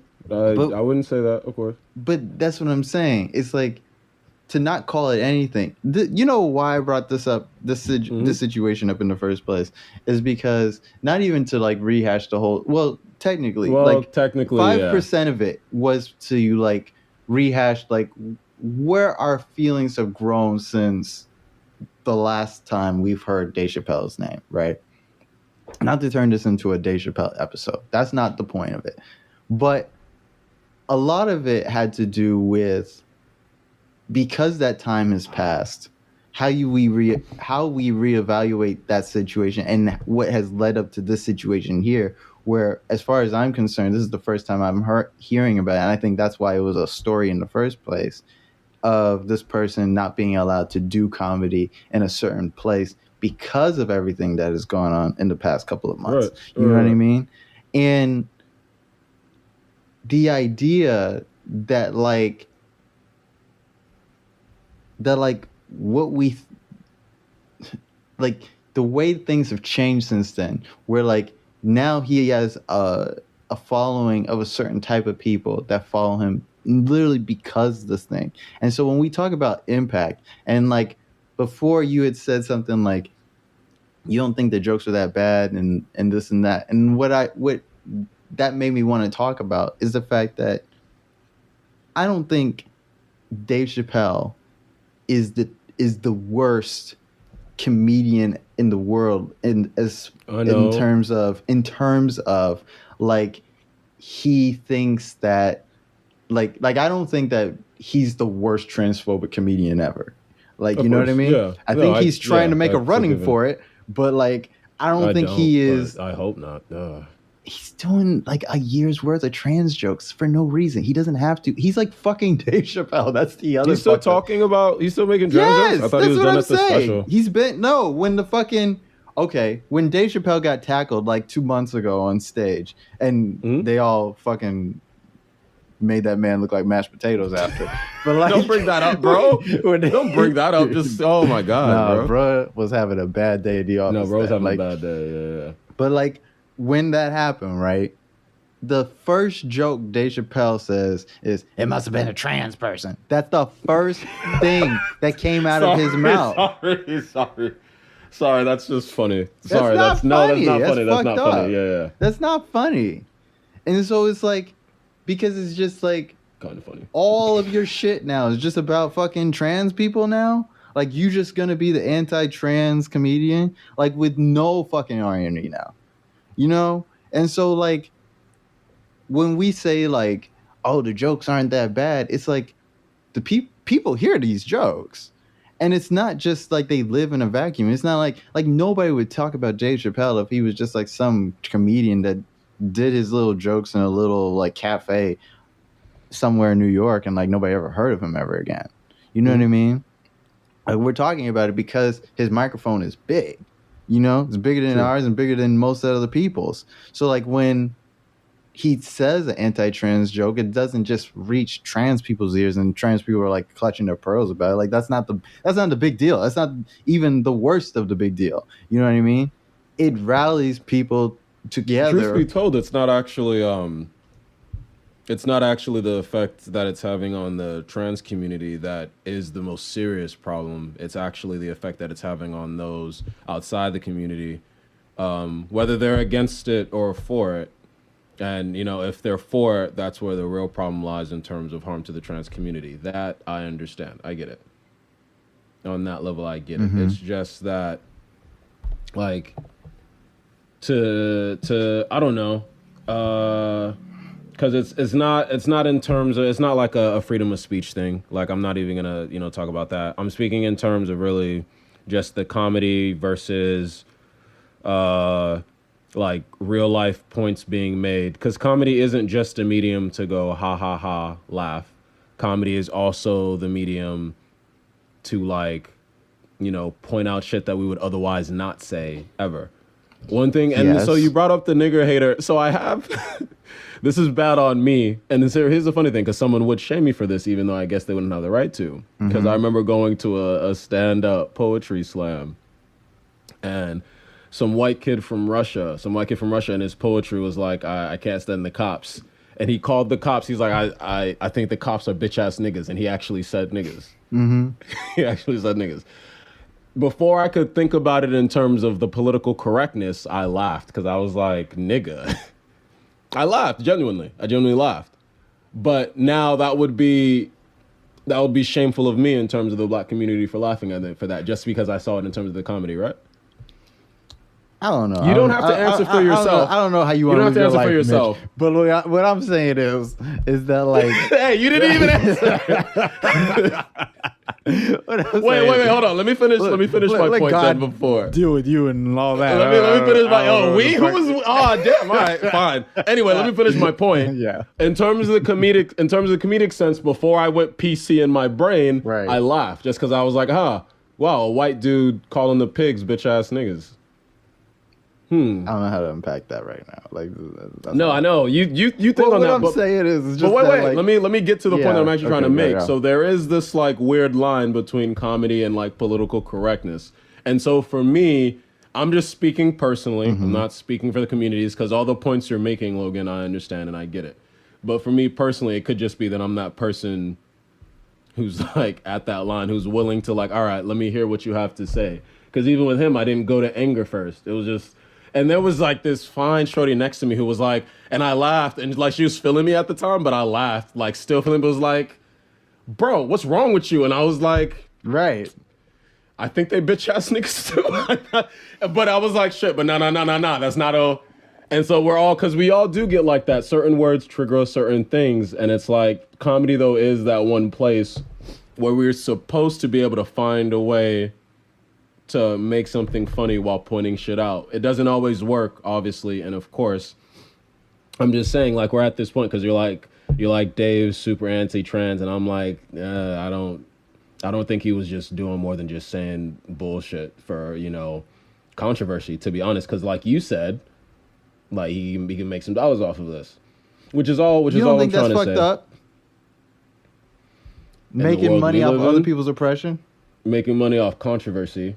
Wait, stop. You literally just said it. You literally just said it, then you just switched it. Wow, that's fucked up. I didn't switch it. I didn't switch it. This is a recorded medium. I know people can hear me. There's just a difference between the two of those to me. But I get it. You're saying, stop. Come on, what the fuck, Mitch? Stop. Those are different things to me. Those are different things. I said what I said. What the fuck? I said what I said. You literally making money off of other people's pain and oppression. And because it's not the same as your pain and oppression, I don't know. It's like, really? You don't feel like that's not how I feel about it. Although technically we are. Let me say it like you said it, like the fucking controversy and stuff. The controversy is it's other people's pain and oppression. That's the controversy. That's what's controversial about it. Ain't nothing fucking else controversial about it. We're talking about transphobia. It's like, it doesn't go more like, what's the other controversy? The fact that he said it, period? No. Why would that be controversial? People say things all the time. What's the content of the thing that he said? What's the context? The fact that he would be willing to even talk about it as a person who is trans? Talk about what? The whole trans issues we're having between the black and trans community? What's that? What's those? The issues being how we're treated differently, yet also the same, yet we don't get along with each other. So, like, transphobia, oppression, and racism and all that. So, yeah, that. Sure, in the mix, that he brought that up, and that's the controversial part that no one else understands. You don't think anybody understands what's going on with Dave Chappelle? You think that's the problem? No, no, not Dave Chappelle. I just mean No, in I'm terms of saying like, what? No, people. You saying that like nobody else understands. You don't think anybody understands what's going on with the situation? I don't mean it like that. I just mean like I don't think it's about, oh, Dave Chappelle is doing this. I think it's about communities, whether in the communities or outside of them, going like, I either one don't know how to deal with this issue that's going on, or two, I don't even want to speak on this to begin with, whether I am actually transphobic or not. That's a fair non-answer. Like it's just like the fairest of them all. Like it's just like like it's nothing to do with anything. But all right. I think honestly, I think it's well. Here's where else I was gonna get. Okay. Where I was gonna get to in terms of us as human beings and how we pick and choose what's like. I won't even just say like politically correct, but like how we pick and choose what is correct. Because like when you think about this conversation, how it's gone, the main communities we're talking about actually aren't even the two main communities involved. We're talking about everyone around them technically. The communities are here technically. Like because and you know where I'm coming from with that. We're not really talking about the two themselves. We're the people outside of them. They're the ones, and they're the ones who it really has no effect on. So they're the ones who not even trying to bring up the conversation or have the dialogue between the two communities in the first place. But as soon as someone does, their interest is piqued just because they're the people who wouldn't do that in the first place. That's you had me and then you lost me because I'm gonna tell you why. Where did I lose you? Not lost me understanding, just lost me in like support. Oh, okay. Okay. No, like, okay. Yeah. Right. No, is that like I agree that this has a lot more to do with more than just trans people. I disagree that it doesn't have anything to do with them because I not to that extreme. Yes, of course, not to that extreme. The people who are outside of these communities and are anti-trans, they find Dave as a focal point for their angst about trans people. You know what I mean? They have a home now publicly to rally around. Like when I looked at this story, I found this story from Twitter. Like for some reason, Twitter thought I should know about this.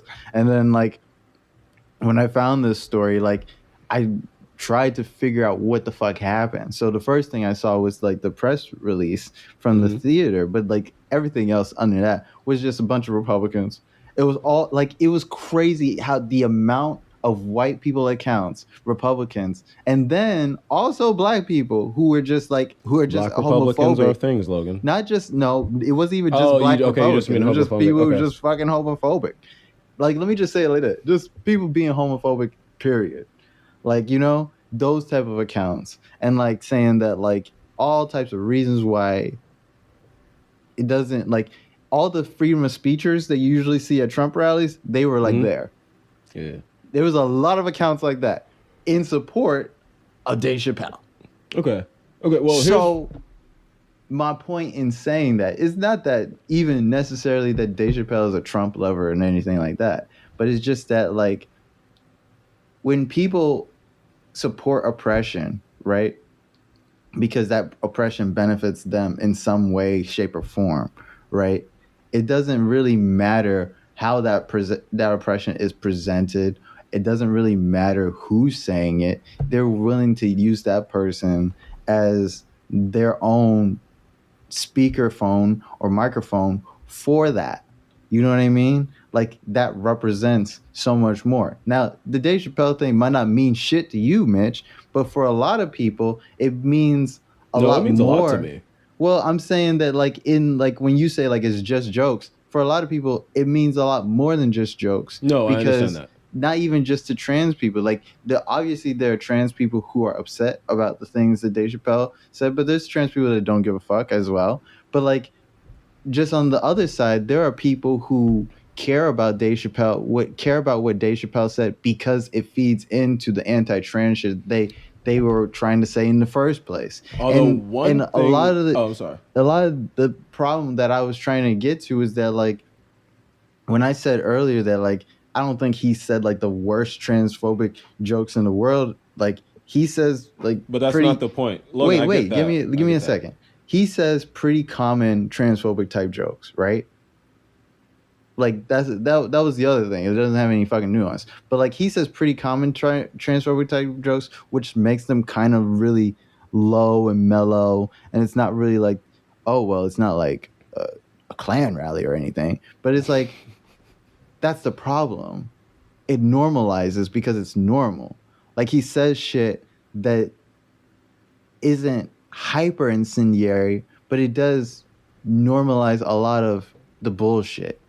You know what I mean? It's like listening to like somebody talk about black people and like they're saying a bunch of stereotypes and stuff, and it's like, does this sound like a Trump rally? No. Does it sound like a Klan rally?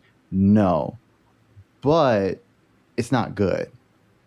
And because it's not good, it supports something that's also really not good. Like it's supporting stuff that at the end of the day, mm-hmm.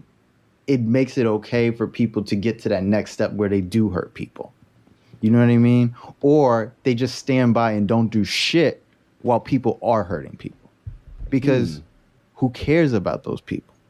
You know? Why should we care about those people? It normalizes it.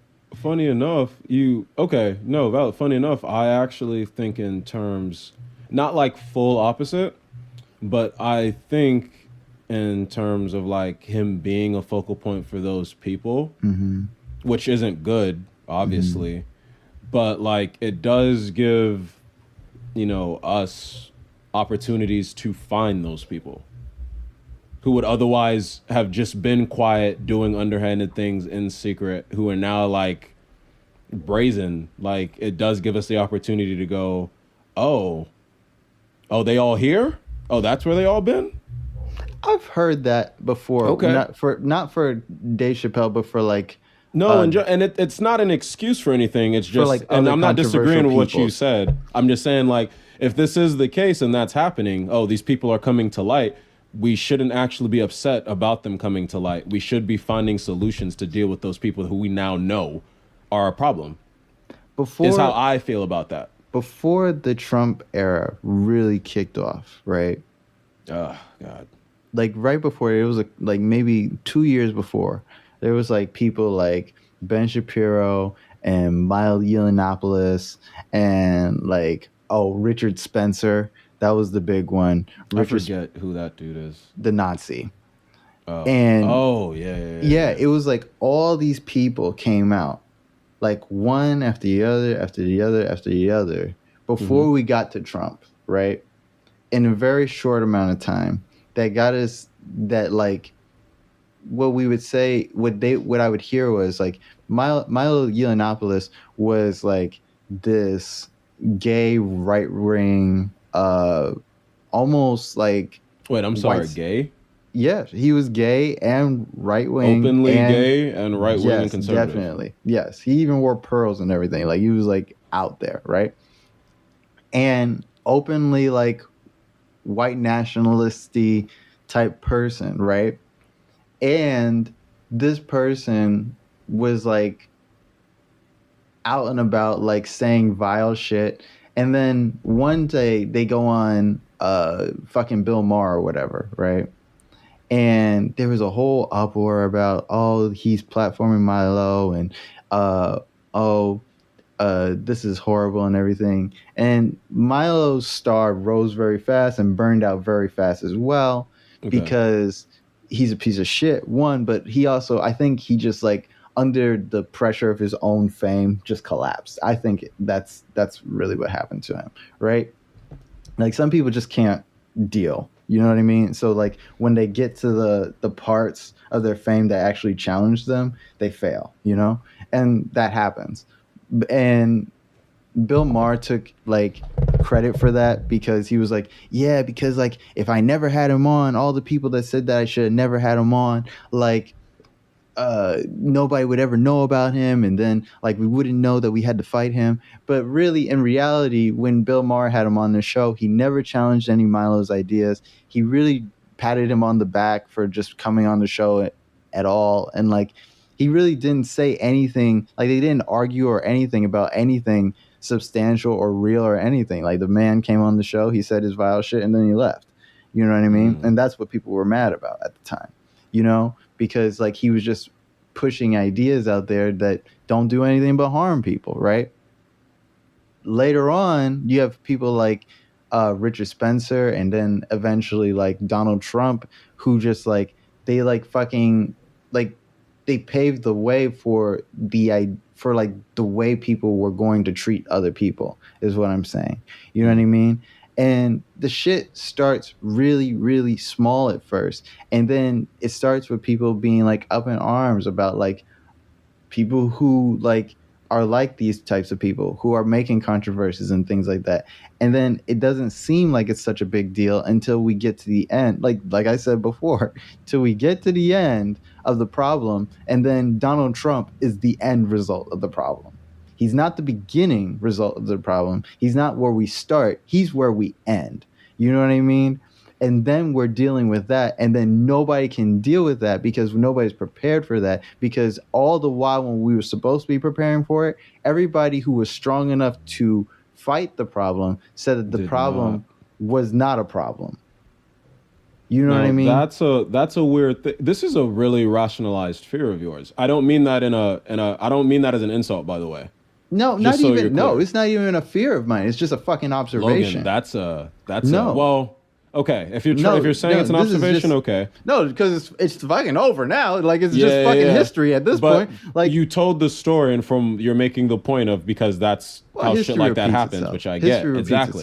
So you sure it's not a rationalized fear because it's an understandable one? No, I don't have any. Like, listen, I fear that. You fear that? Okay, maybe. Bro, you fear that's an extremely rational fear to have. I don't understand how you if you think that, okay, I was making the point because it's understandable you saying that, expressing the point, because what you just explained is a process for what we're having now. If, Dave Chappelle is a start, what is the end result?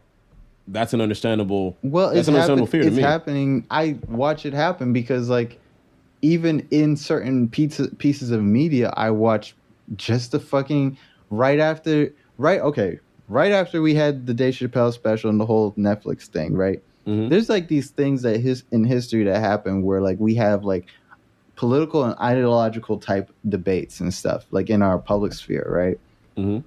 And it doesn't seem like it means much at the time, but then you watch the results of that bear out later. It's like you didn't win, so now the people who won, they get to keep doing their bullshit, and their bullshit influences the world. It's like, I don't feel like it's a coincidence that like after Donald Trump won the election, that like more rappers and singers and stuff were trying to like get into country music. We're trying to get into like the ideas of like Midwestern type or Southern type or like white culture that doesn't like rural white culture. Like that's what I'm trying to describe. You know what I mean? Mm-hmm. Like Justin Timberlake decided he wanted to do like a Man in the Woods type album. Yeah. Because, you know what I mean? Yeah. Like shit like that. Like I look at shit like that because like that wouldn't happen. That didn't happen in the Obama era, and it wouldn't.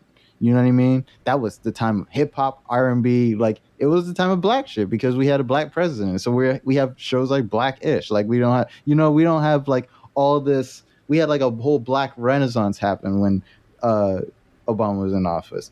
And because like the president is a giant cultural marker of our society. Mm-hmm. You know what I mean? Mm-hmm. Because he gets to push a lot of cultural ideas and how we're going to do things. That's a big cultural thing, right? So when you have like mega celebrities or presidents or whatever, and they get into these ideological debates and then they win, that pushes that type of culture forward, you know? So like right after the whole Netflix thing with Dave Chappelle and everything, and like they lost that battle. Like fucking Netflix won. Like they didn't take down the fucking specials, even after the people who worked there and who were trans said, hey, this is fucked up. Netflix said you could stuff it and leave. You know what I mean? Yeah. So it's like after they got away with that and nobody gave a fuck, it was like, okay, now we have more people, even from the smaller type of like YouTube type space. More people started coming out with their own opinions about trans people. People start coming out about like this whole economy opens up. You know what I mean? I'm just like, anti-trans and anti like bullshit type sentiment, which gets into the next thing, which is like now we have like the debates about the athletes and whether or not uh trans athletes should compete, and just whether or not somebody should compete if they have too much testosterone in their system. Like there's just a case just recently Yeah, no, I heard. Yeah, yeah, yeah, with the two black women just got expelled from the Olympics just now. Fully like they were born biologically as female, right? Mm-hmm. And they still can't compete because of this type of anti-trans type sentiment that lends its thinking into this. Like if the problem was that they were women before, like we said before, now it's gone into racism. Like it's gone into like hate don't just stay in just one fucking place. Like hate always needs more. Hate always feeds on more. It doesn't like your hate ain't never gonna just stay with the people you hating on. Your hate will find you one day and it will consume you too. Like it don't work that way. And so many people think that like they can have a prejudice and it's not gonna affect them later. I have my prejudices. I'm not gonna lie. You know I what I mean? don't. I have my things and my misgivings. I try to work on those though, As you should. because I can't just like sit in it and just like No. think it's never going to do anything or be anything. You know what I mean? And so like that's my point about this whole Dave Chappelle thing at the end of the day is that like for a lot of people, like you said in the beginning, it is just jokes. But like because it's just jokes, that's mainly the problem. That it's just jokes and that we get to qualify that as just jokes when it's at somebody else's expense and when it's not even at our own expense. You know what I mean? Like it'd be one thing to say, you know, like that's like when I make a joke about you, about Mm-hmm. something you're deeply insecure about, right? As your friend or whatever. Now we're Mm-hmm. friends, right? And we actually do have a personal like type of relationship, right? Right. But even if I cross the line with you, I can't and I say, nigga, come down. It's just jokes. You know what I mean? You still gonna feel some type of way This is true. because that shit affects you. That's real to you, you know? And so like if I just say it's just jokes, it's now dismissive of how you feel about it. You know what I mean? So like to say so like and it's not to call anybody out, but like it is just to say that like it's easy to say that something is just the way it is when it's not just the way it is for us. You know No, what I yeah, mean? I get it. Look, And I when you feel said that, like, yeah.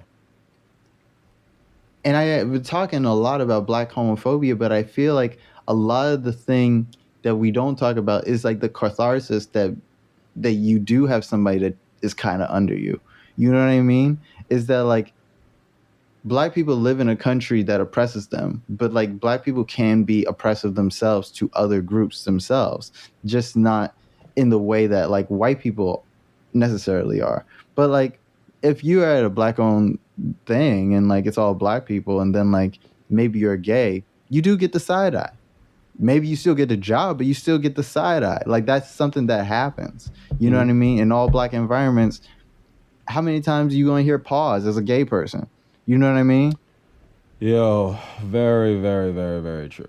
So I'm that's not what gonna I'm deny that. saying. Very, very true. That's what I'm saying. So it's like this shit exists, but at the same time, how we treat each other, like we don't be thinking about that because it don't be us, and that's fucked up.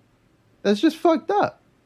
Like we should have more care about that. If we say that we care about like black trans women and all this and that, we should care about shit that's going to affect them negatively. It doesn't mean like there are a lot of people who disagree with Dave Chappelle and they make content about it and it's not well fleshed out, it's not well thought out, and sometimes it's anti-trans in itself because it doesn't even listen to what, you know, It's saying it doesn't actually yeah, care. It's just exactly. there They to don't even argue give a Dave fuck. Chappelle. Yeah, I get it. But that doesn't take away from the fact that what he said was wrong too. You know what I mean? Like two wrongs don't make a right. Yeah. But like that's the truth. Wow, you don't get to say that statement and then go. Anyway, okay, so Because sometimes, Mitch, if the wrong means I got to tag you up a little bit, it's kind of right. That's all. That's all. That's all I'm gonna say. That's all I'm gonna say. We're gonna ignore that and stay focused. But stay focused on my greater good point. On my your greater bullshit. we'll do that later. Good. I was just gonna say, like, now we're kind of getting into individual, and I guess on some sense communal, like, sensitivity. I guess. Which boundaries I mean, we've been there, but I feel like we should actually speak on it. Which lines are okay to cross? Which lines are okay to come up to and look at? Which lines aren't okay to get near? I think you can be offensive. I was thinking about this. I think sometimes somebody can say something offensive, and you might not take offense to it. Because I remember just it's variable. Even recently, somebody said something offensive to me, and in the moment, I did not take any offense to it. But then when I thought about it later, I was like, that's kind of fucked up. Like, I still never actually internalized any real offense to it. Like, it didn't affect me. But the fact that they said it, and they said it to me, and the fact that it had the potential to be... Wait, it wasn't offensive directly to you? It was just about... No, it could have been offensive to me, but because my feelings... Do you feel like explaining for less confusion? No, I'll tell you later, but like... Because wow. What happened here? It has to do with something. Why are you insecure about this a little bit? No, well, maybe. No, it's not about some... No, it's not about me in that way. No. It's not like that. I'm trying to understand the offense. It's some people we might know and something that happened. And I don't want to expose anything right now. Okay. But like, enough said. I'll let you know later after the show. Yeah, sure. But what I was trying to say is that when I thought about it later, like it didn't hurt my feelings, but at the same time, it made me think that like, why would that person think that was okay to say? I see. You know what I mean? And so something might not be intended offensively and it's still offensive, and some you might not even take offense to, but it's still kind of offensive because like it affects you, or like this is what somebody might like. I just touched on something. That shit that person said didn't affect me personally and emotionally, but it affected me because of how I am and how I look, right? Which means it also affects somebody else for how they are and how they look. And they might take offense to that, right? And I don't know necessarily if they would or wouldn't. But the fact that it would affect somebody who is not me, that it affects somebody outside of myself, means that that's fucked up. You know what I mean? Like the situation is fucked. Even if I don't take it that way. You know what I mean? Like there was this, I remember watching this one thing where like HBO did this special where they were like, we're going to have like the greatest comedians all sit down with each other. And like their idea of the greatest comedians were like Louis C.K. Tom Hanks, Shia LaBeouf. Oh, wait. Which one are you talking about? I think comedians, not actors. Okay. No. Sorry, like I'm thinking of a different table talk. No. I think you're thinking it was like Hollywood Reporter one. No, it was one where it was Tom Hanks, Shia, Jamie Foxx, and yeah, that's definitely an actor one. Robert De Niro, yeah. No, like this is like they thought like they was gonna put together like Louis C.K., Jerry Seinfeld, Ricky Gervais, and Chris Rock just for the blacks, you know. And then like, don't say the blacks like that ever again. I just said it like an exec would. So, but like that's what they decided to do. And then like, and one of the things like Louis C.K. decides that like they're gonna start talking about the N-word because Louis C.K. likes to say the N-word on stage a lot, you know, and he has a joke about the N-word that he likes to say, and then like so then he decides to say it there on the panel, and like Chris Rock laughs, right? Which, come on, Chris. And then like, I'm not gonna shame him. I want to hear the joke. I don't give a fuck about the joke, to be honest. I don't want Louis C.K. saying the N-word in front of me. And then like the idea that Louis C.K. felt like he was comfortable enough to say it in front of Chris Rock is a little suspect myself. And so like, you know, I'm gonna leave Chris alone because I'm about to go on a Chris Rock. Chris, we're going through a lot. You just keep going with what you're going. Leave Chris alone. I'm gonna leave him alone. I'm not even gonna leave him alone because he's going through a lot. I'm just leaving him alone because I don't got the time. But so, which is surprising. But like the only person who said anything and who was really actually offended was because Ricky Gervais was sitting there laughing too, was Jerry Seinfeld of all fucking people, and he was like, Not Jerry. yeah, Nah, they scripted that, bro. no, they did it because he was like bro. sitting there, and he was like, I don't think that's funny. He was like that. He's like, that's I don't like it. Like, So Chris and Ricky laughed, but and they had. CK I mean, they even went further and was like, "Nah, just say it." And then like he's like, "I'm not gonna do that." Like, remember when Kesha tried to hug Jerry Seinfeld? And he's like, "No, no, thank you." Like he had the same face. Like, no, I don't like that. Like why didn't you want to hug Kesha? He has that like Valley Girl face sometimes when he doesn't like something. He's like, no, you're gross. No, thanks, no. Like he does that, but that's the same thing he did.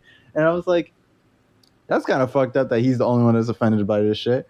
But like, it's offensive. You know what I mean? It's still fucked up. It's still offensive to Chris Rock. Whether Chris Rock internalizes that offense or not, it's offensive to me and everybody that looks like me or for Chris Rock. It doesn't it doesn't fucking matter. It's just fucking disrespectful, is what I mean. You know what I mean? Okay. It's not cool.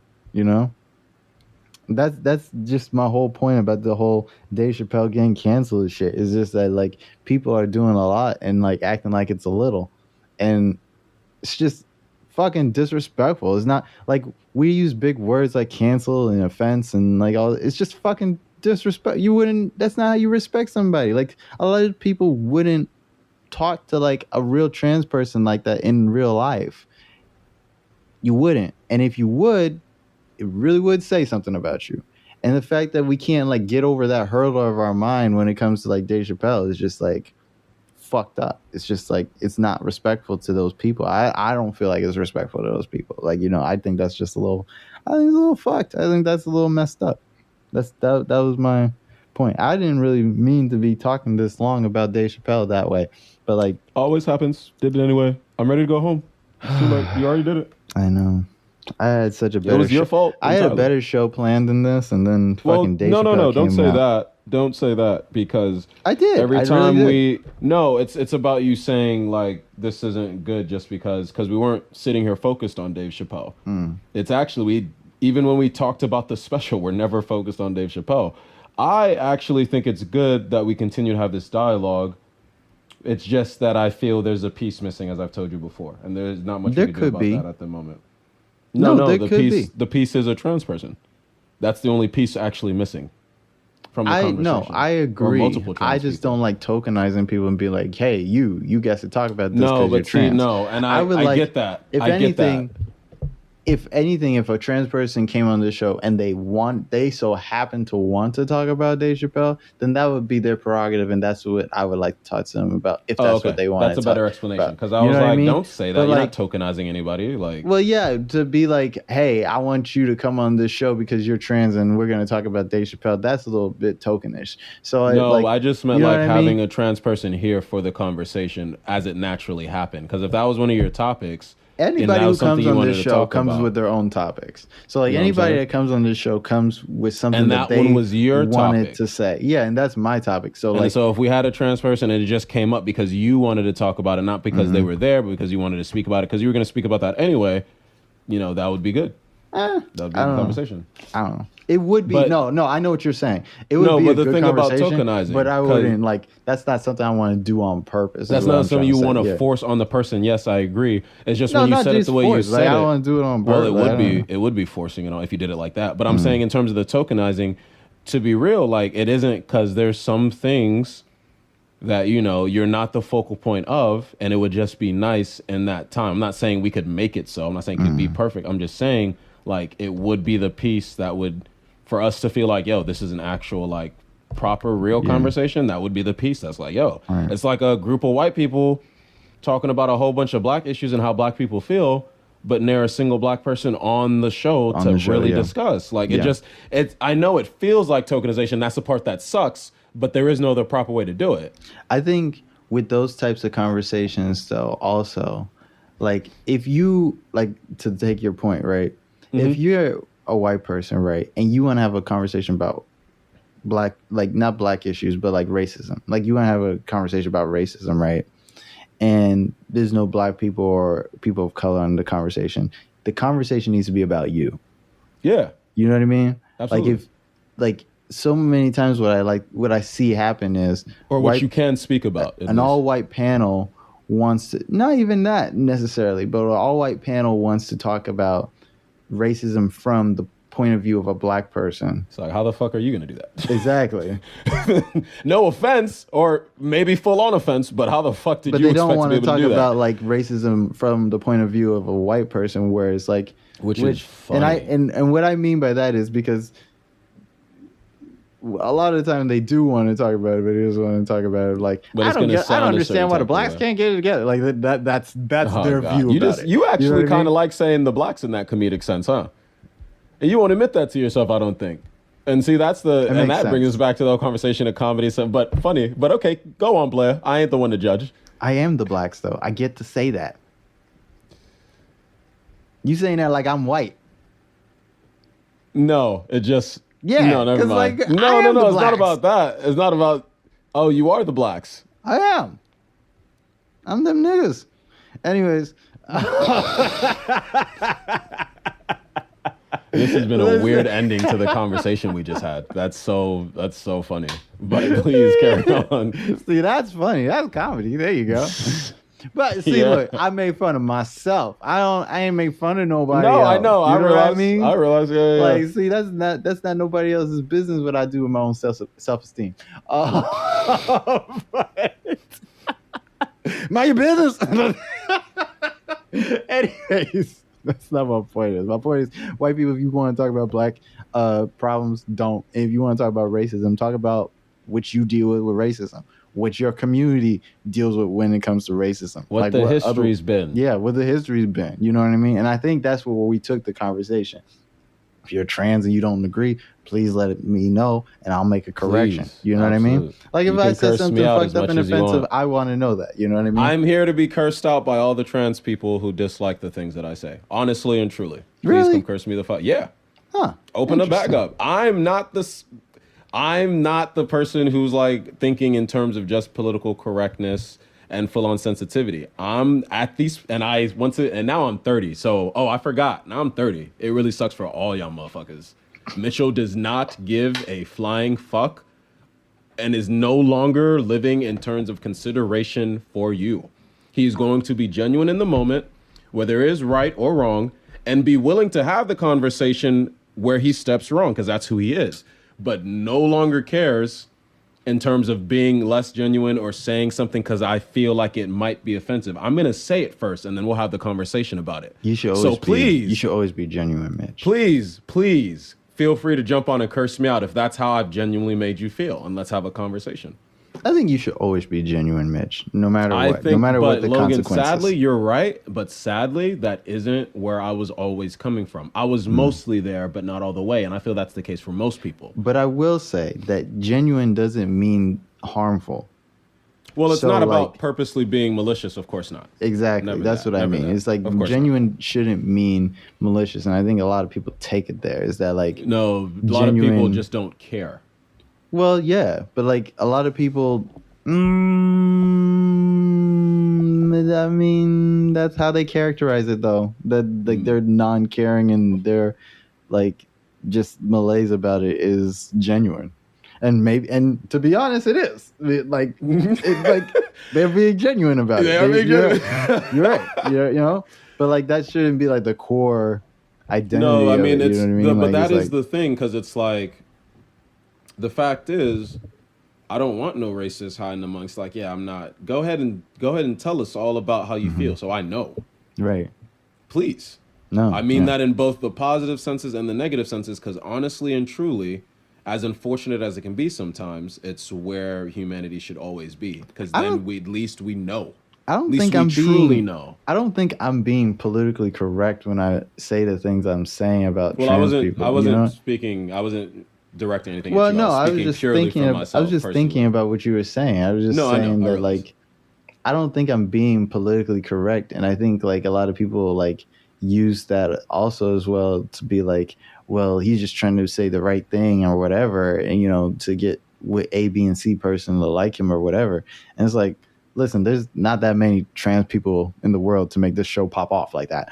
And second of all, like, I feel like you shouldn't have said that. Like, well, second of all, like, I literally, truly, actually do feel about this issue the way I feel about this issue. Is this that, like, there's a fucking, I think you treat people a certain way. And the way I've seen people getting treated with, I don't agree with. I don't like it.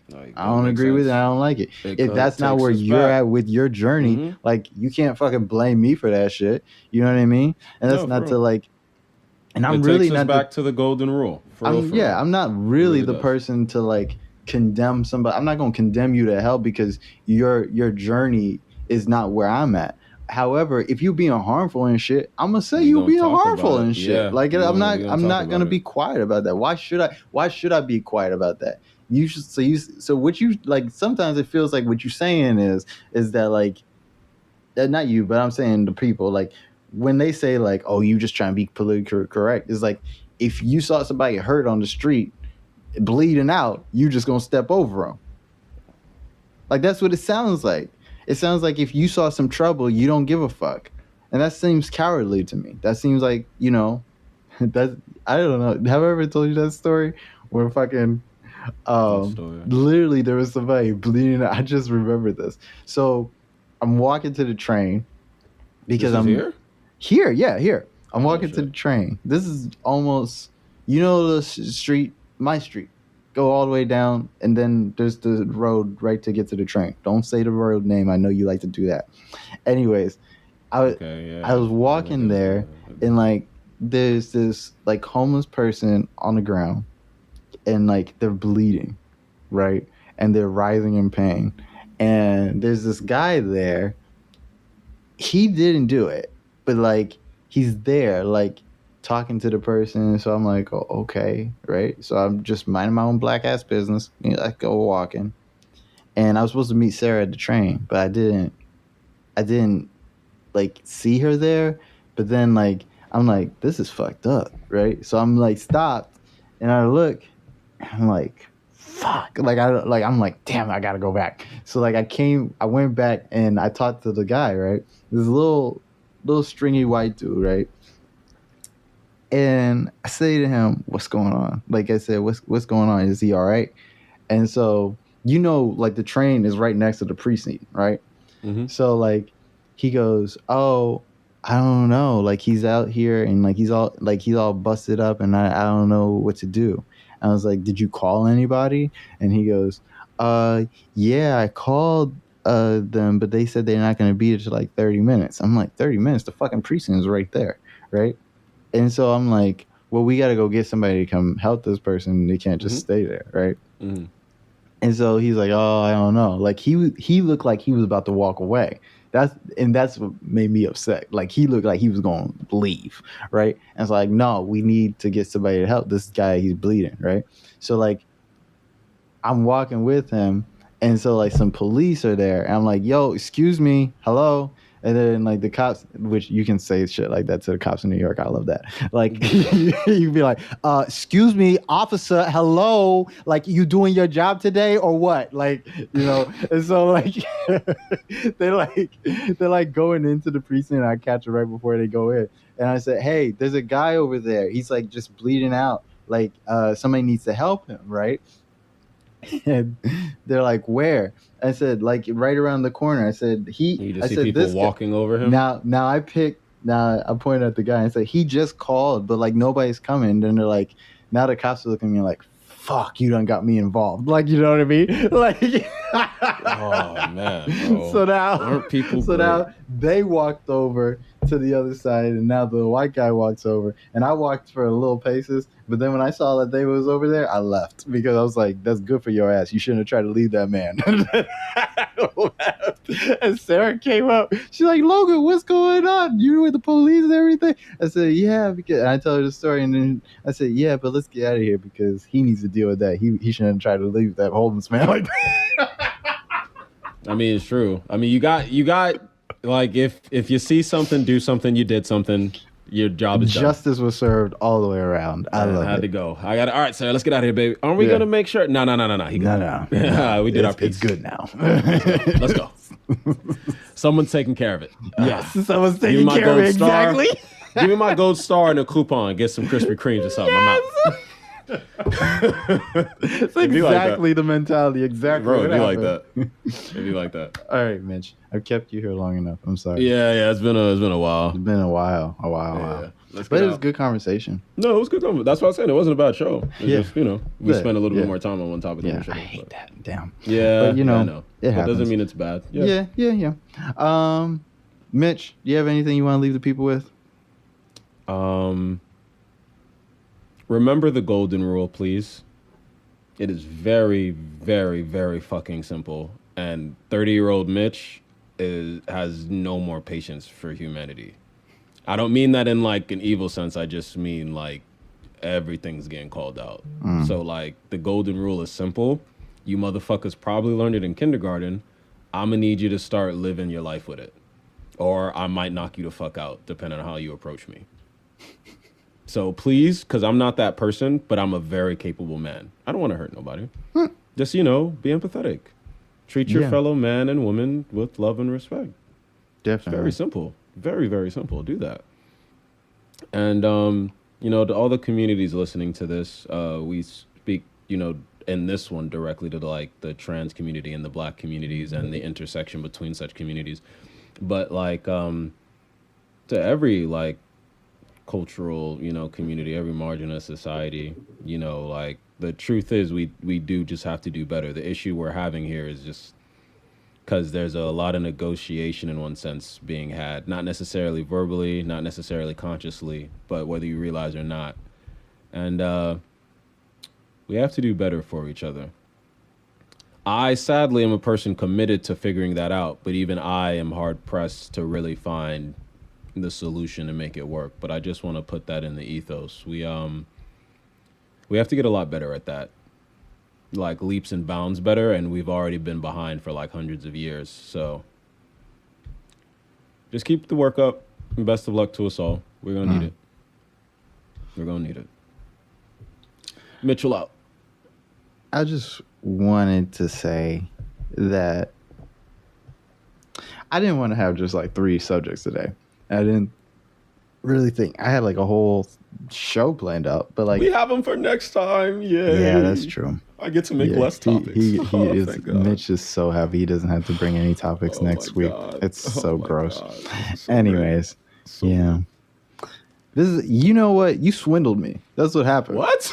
Wait. You keep him talking. I don't. Nigga, what? I finished the show on 3 topics. You wanted to talk about this. I don't gotta fucking. How dare you in front of the audience? I see. I got. How dare you use me like this? You're the worst person ever. No, I got swindled. He moved the podcast a whole 2 days later. Oh my God! And then you bring up private matters that no one needs to know about. You're the worst person ever. I'm exposing you. And then at the end of it, when we finally get to the podcast, he's like, "Nah, it's gonna be 3 subjects, nigga."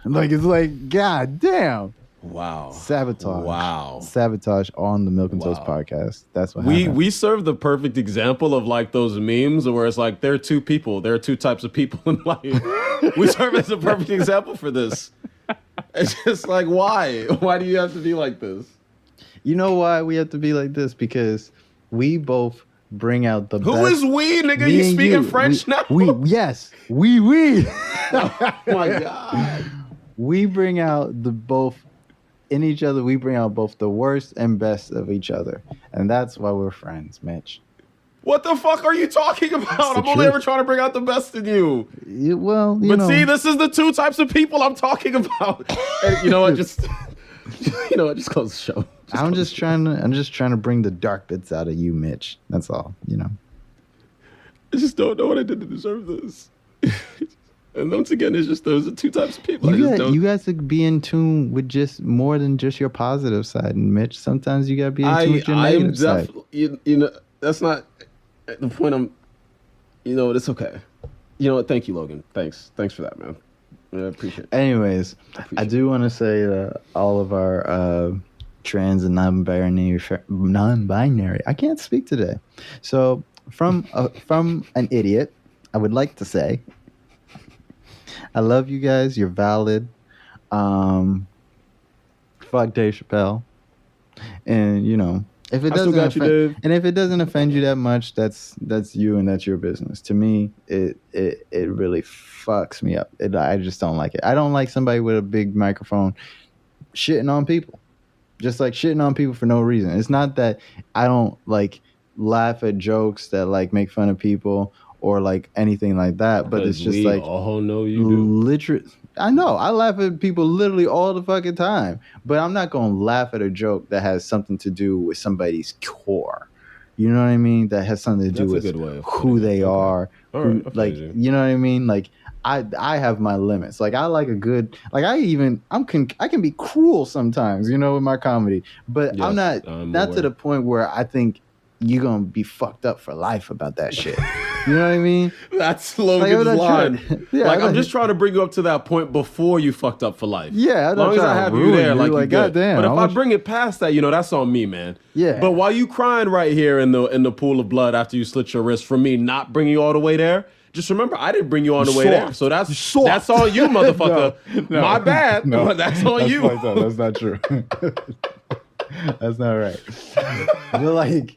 No, like even that in the case like that, like if somebody, like if I really fucked you up about some shit I said, like I would want to know. I'd feel bad about it. You know what I mean? Like if somebody came to me and like said, Logan, the shit you said just then, like you might not have meant it that way, but like that shit really fucked me up. I feel bad about shit like that. You know, I don't really get defensive that often about shit like that unless it's like.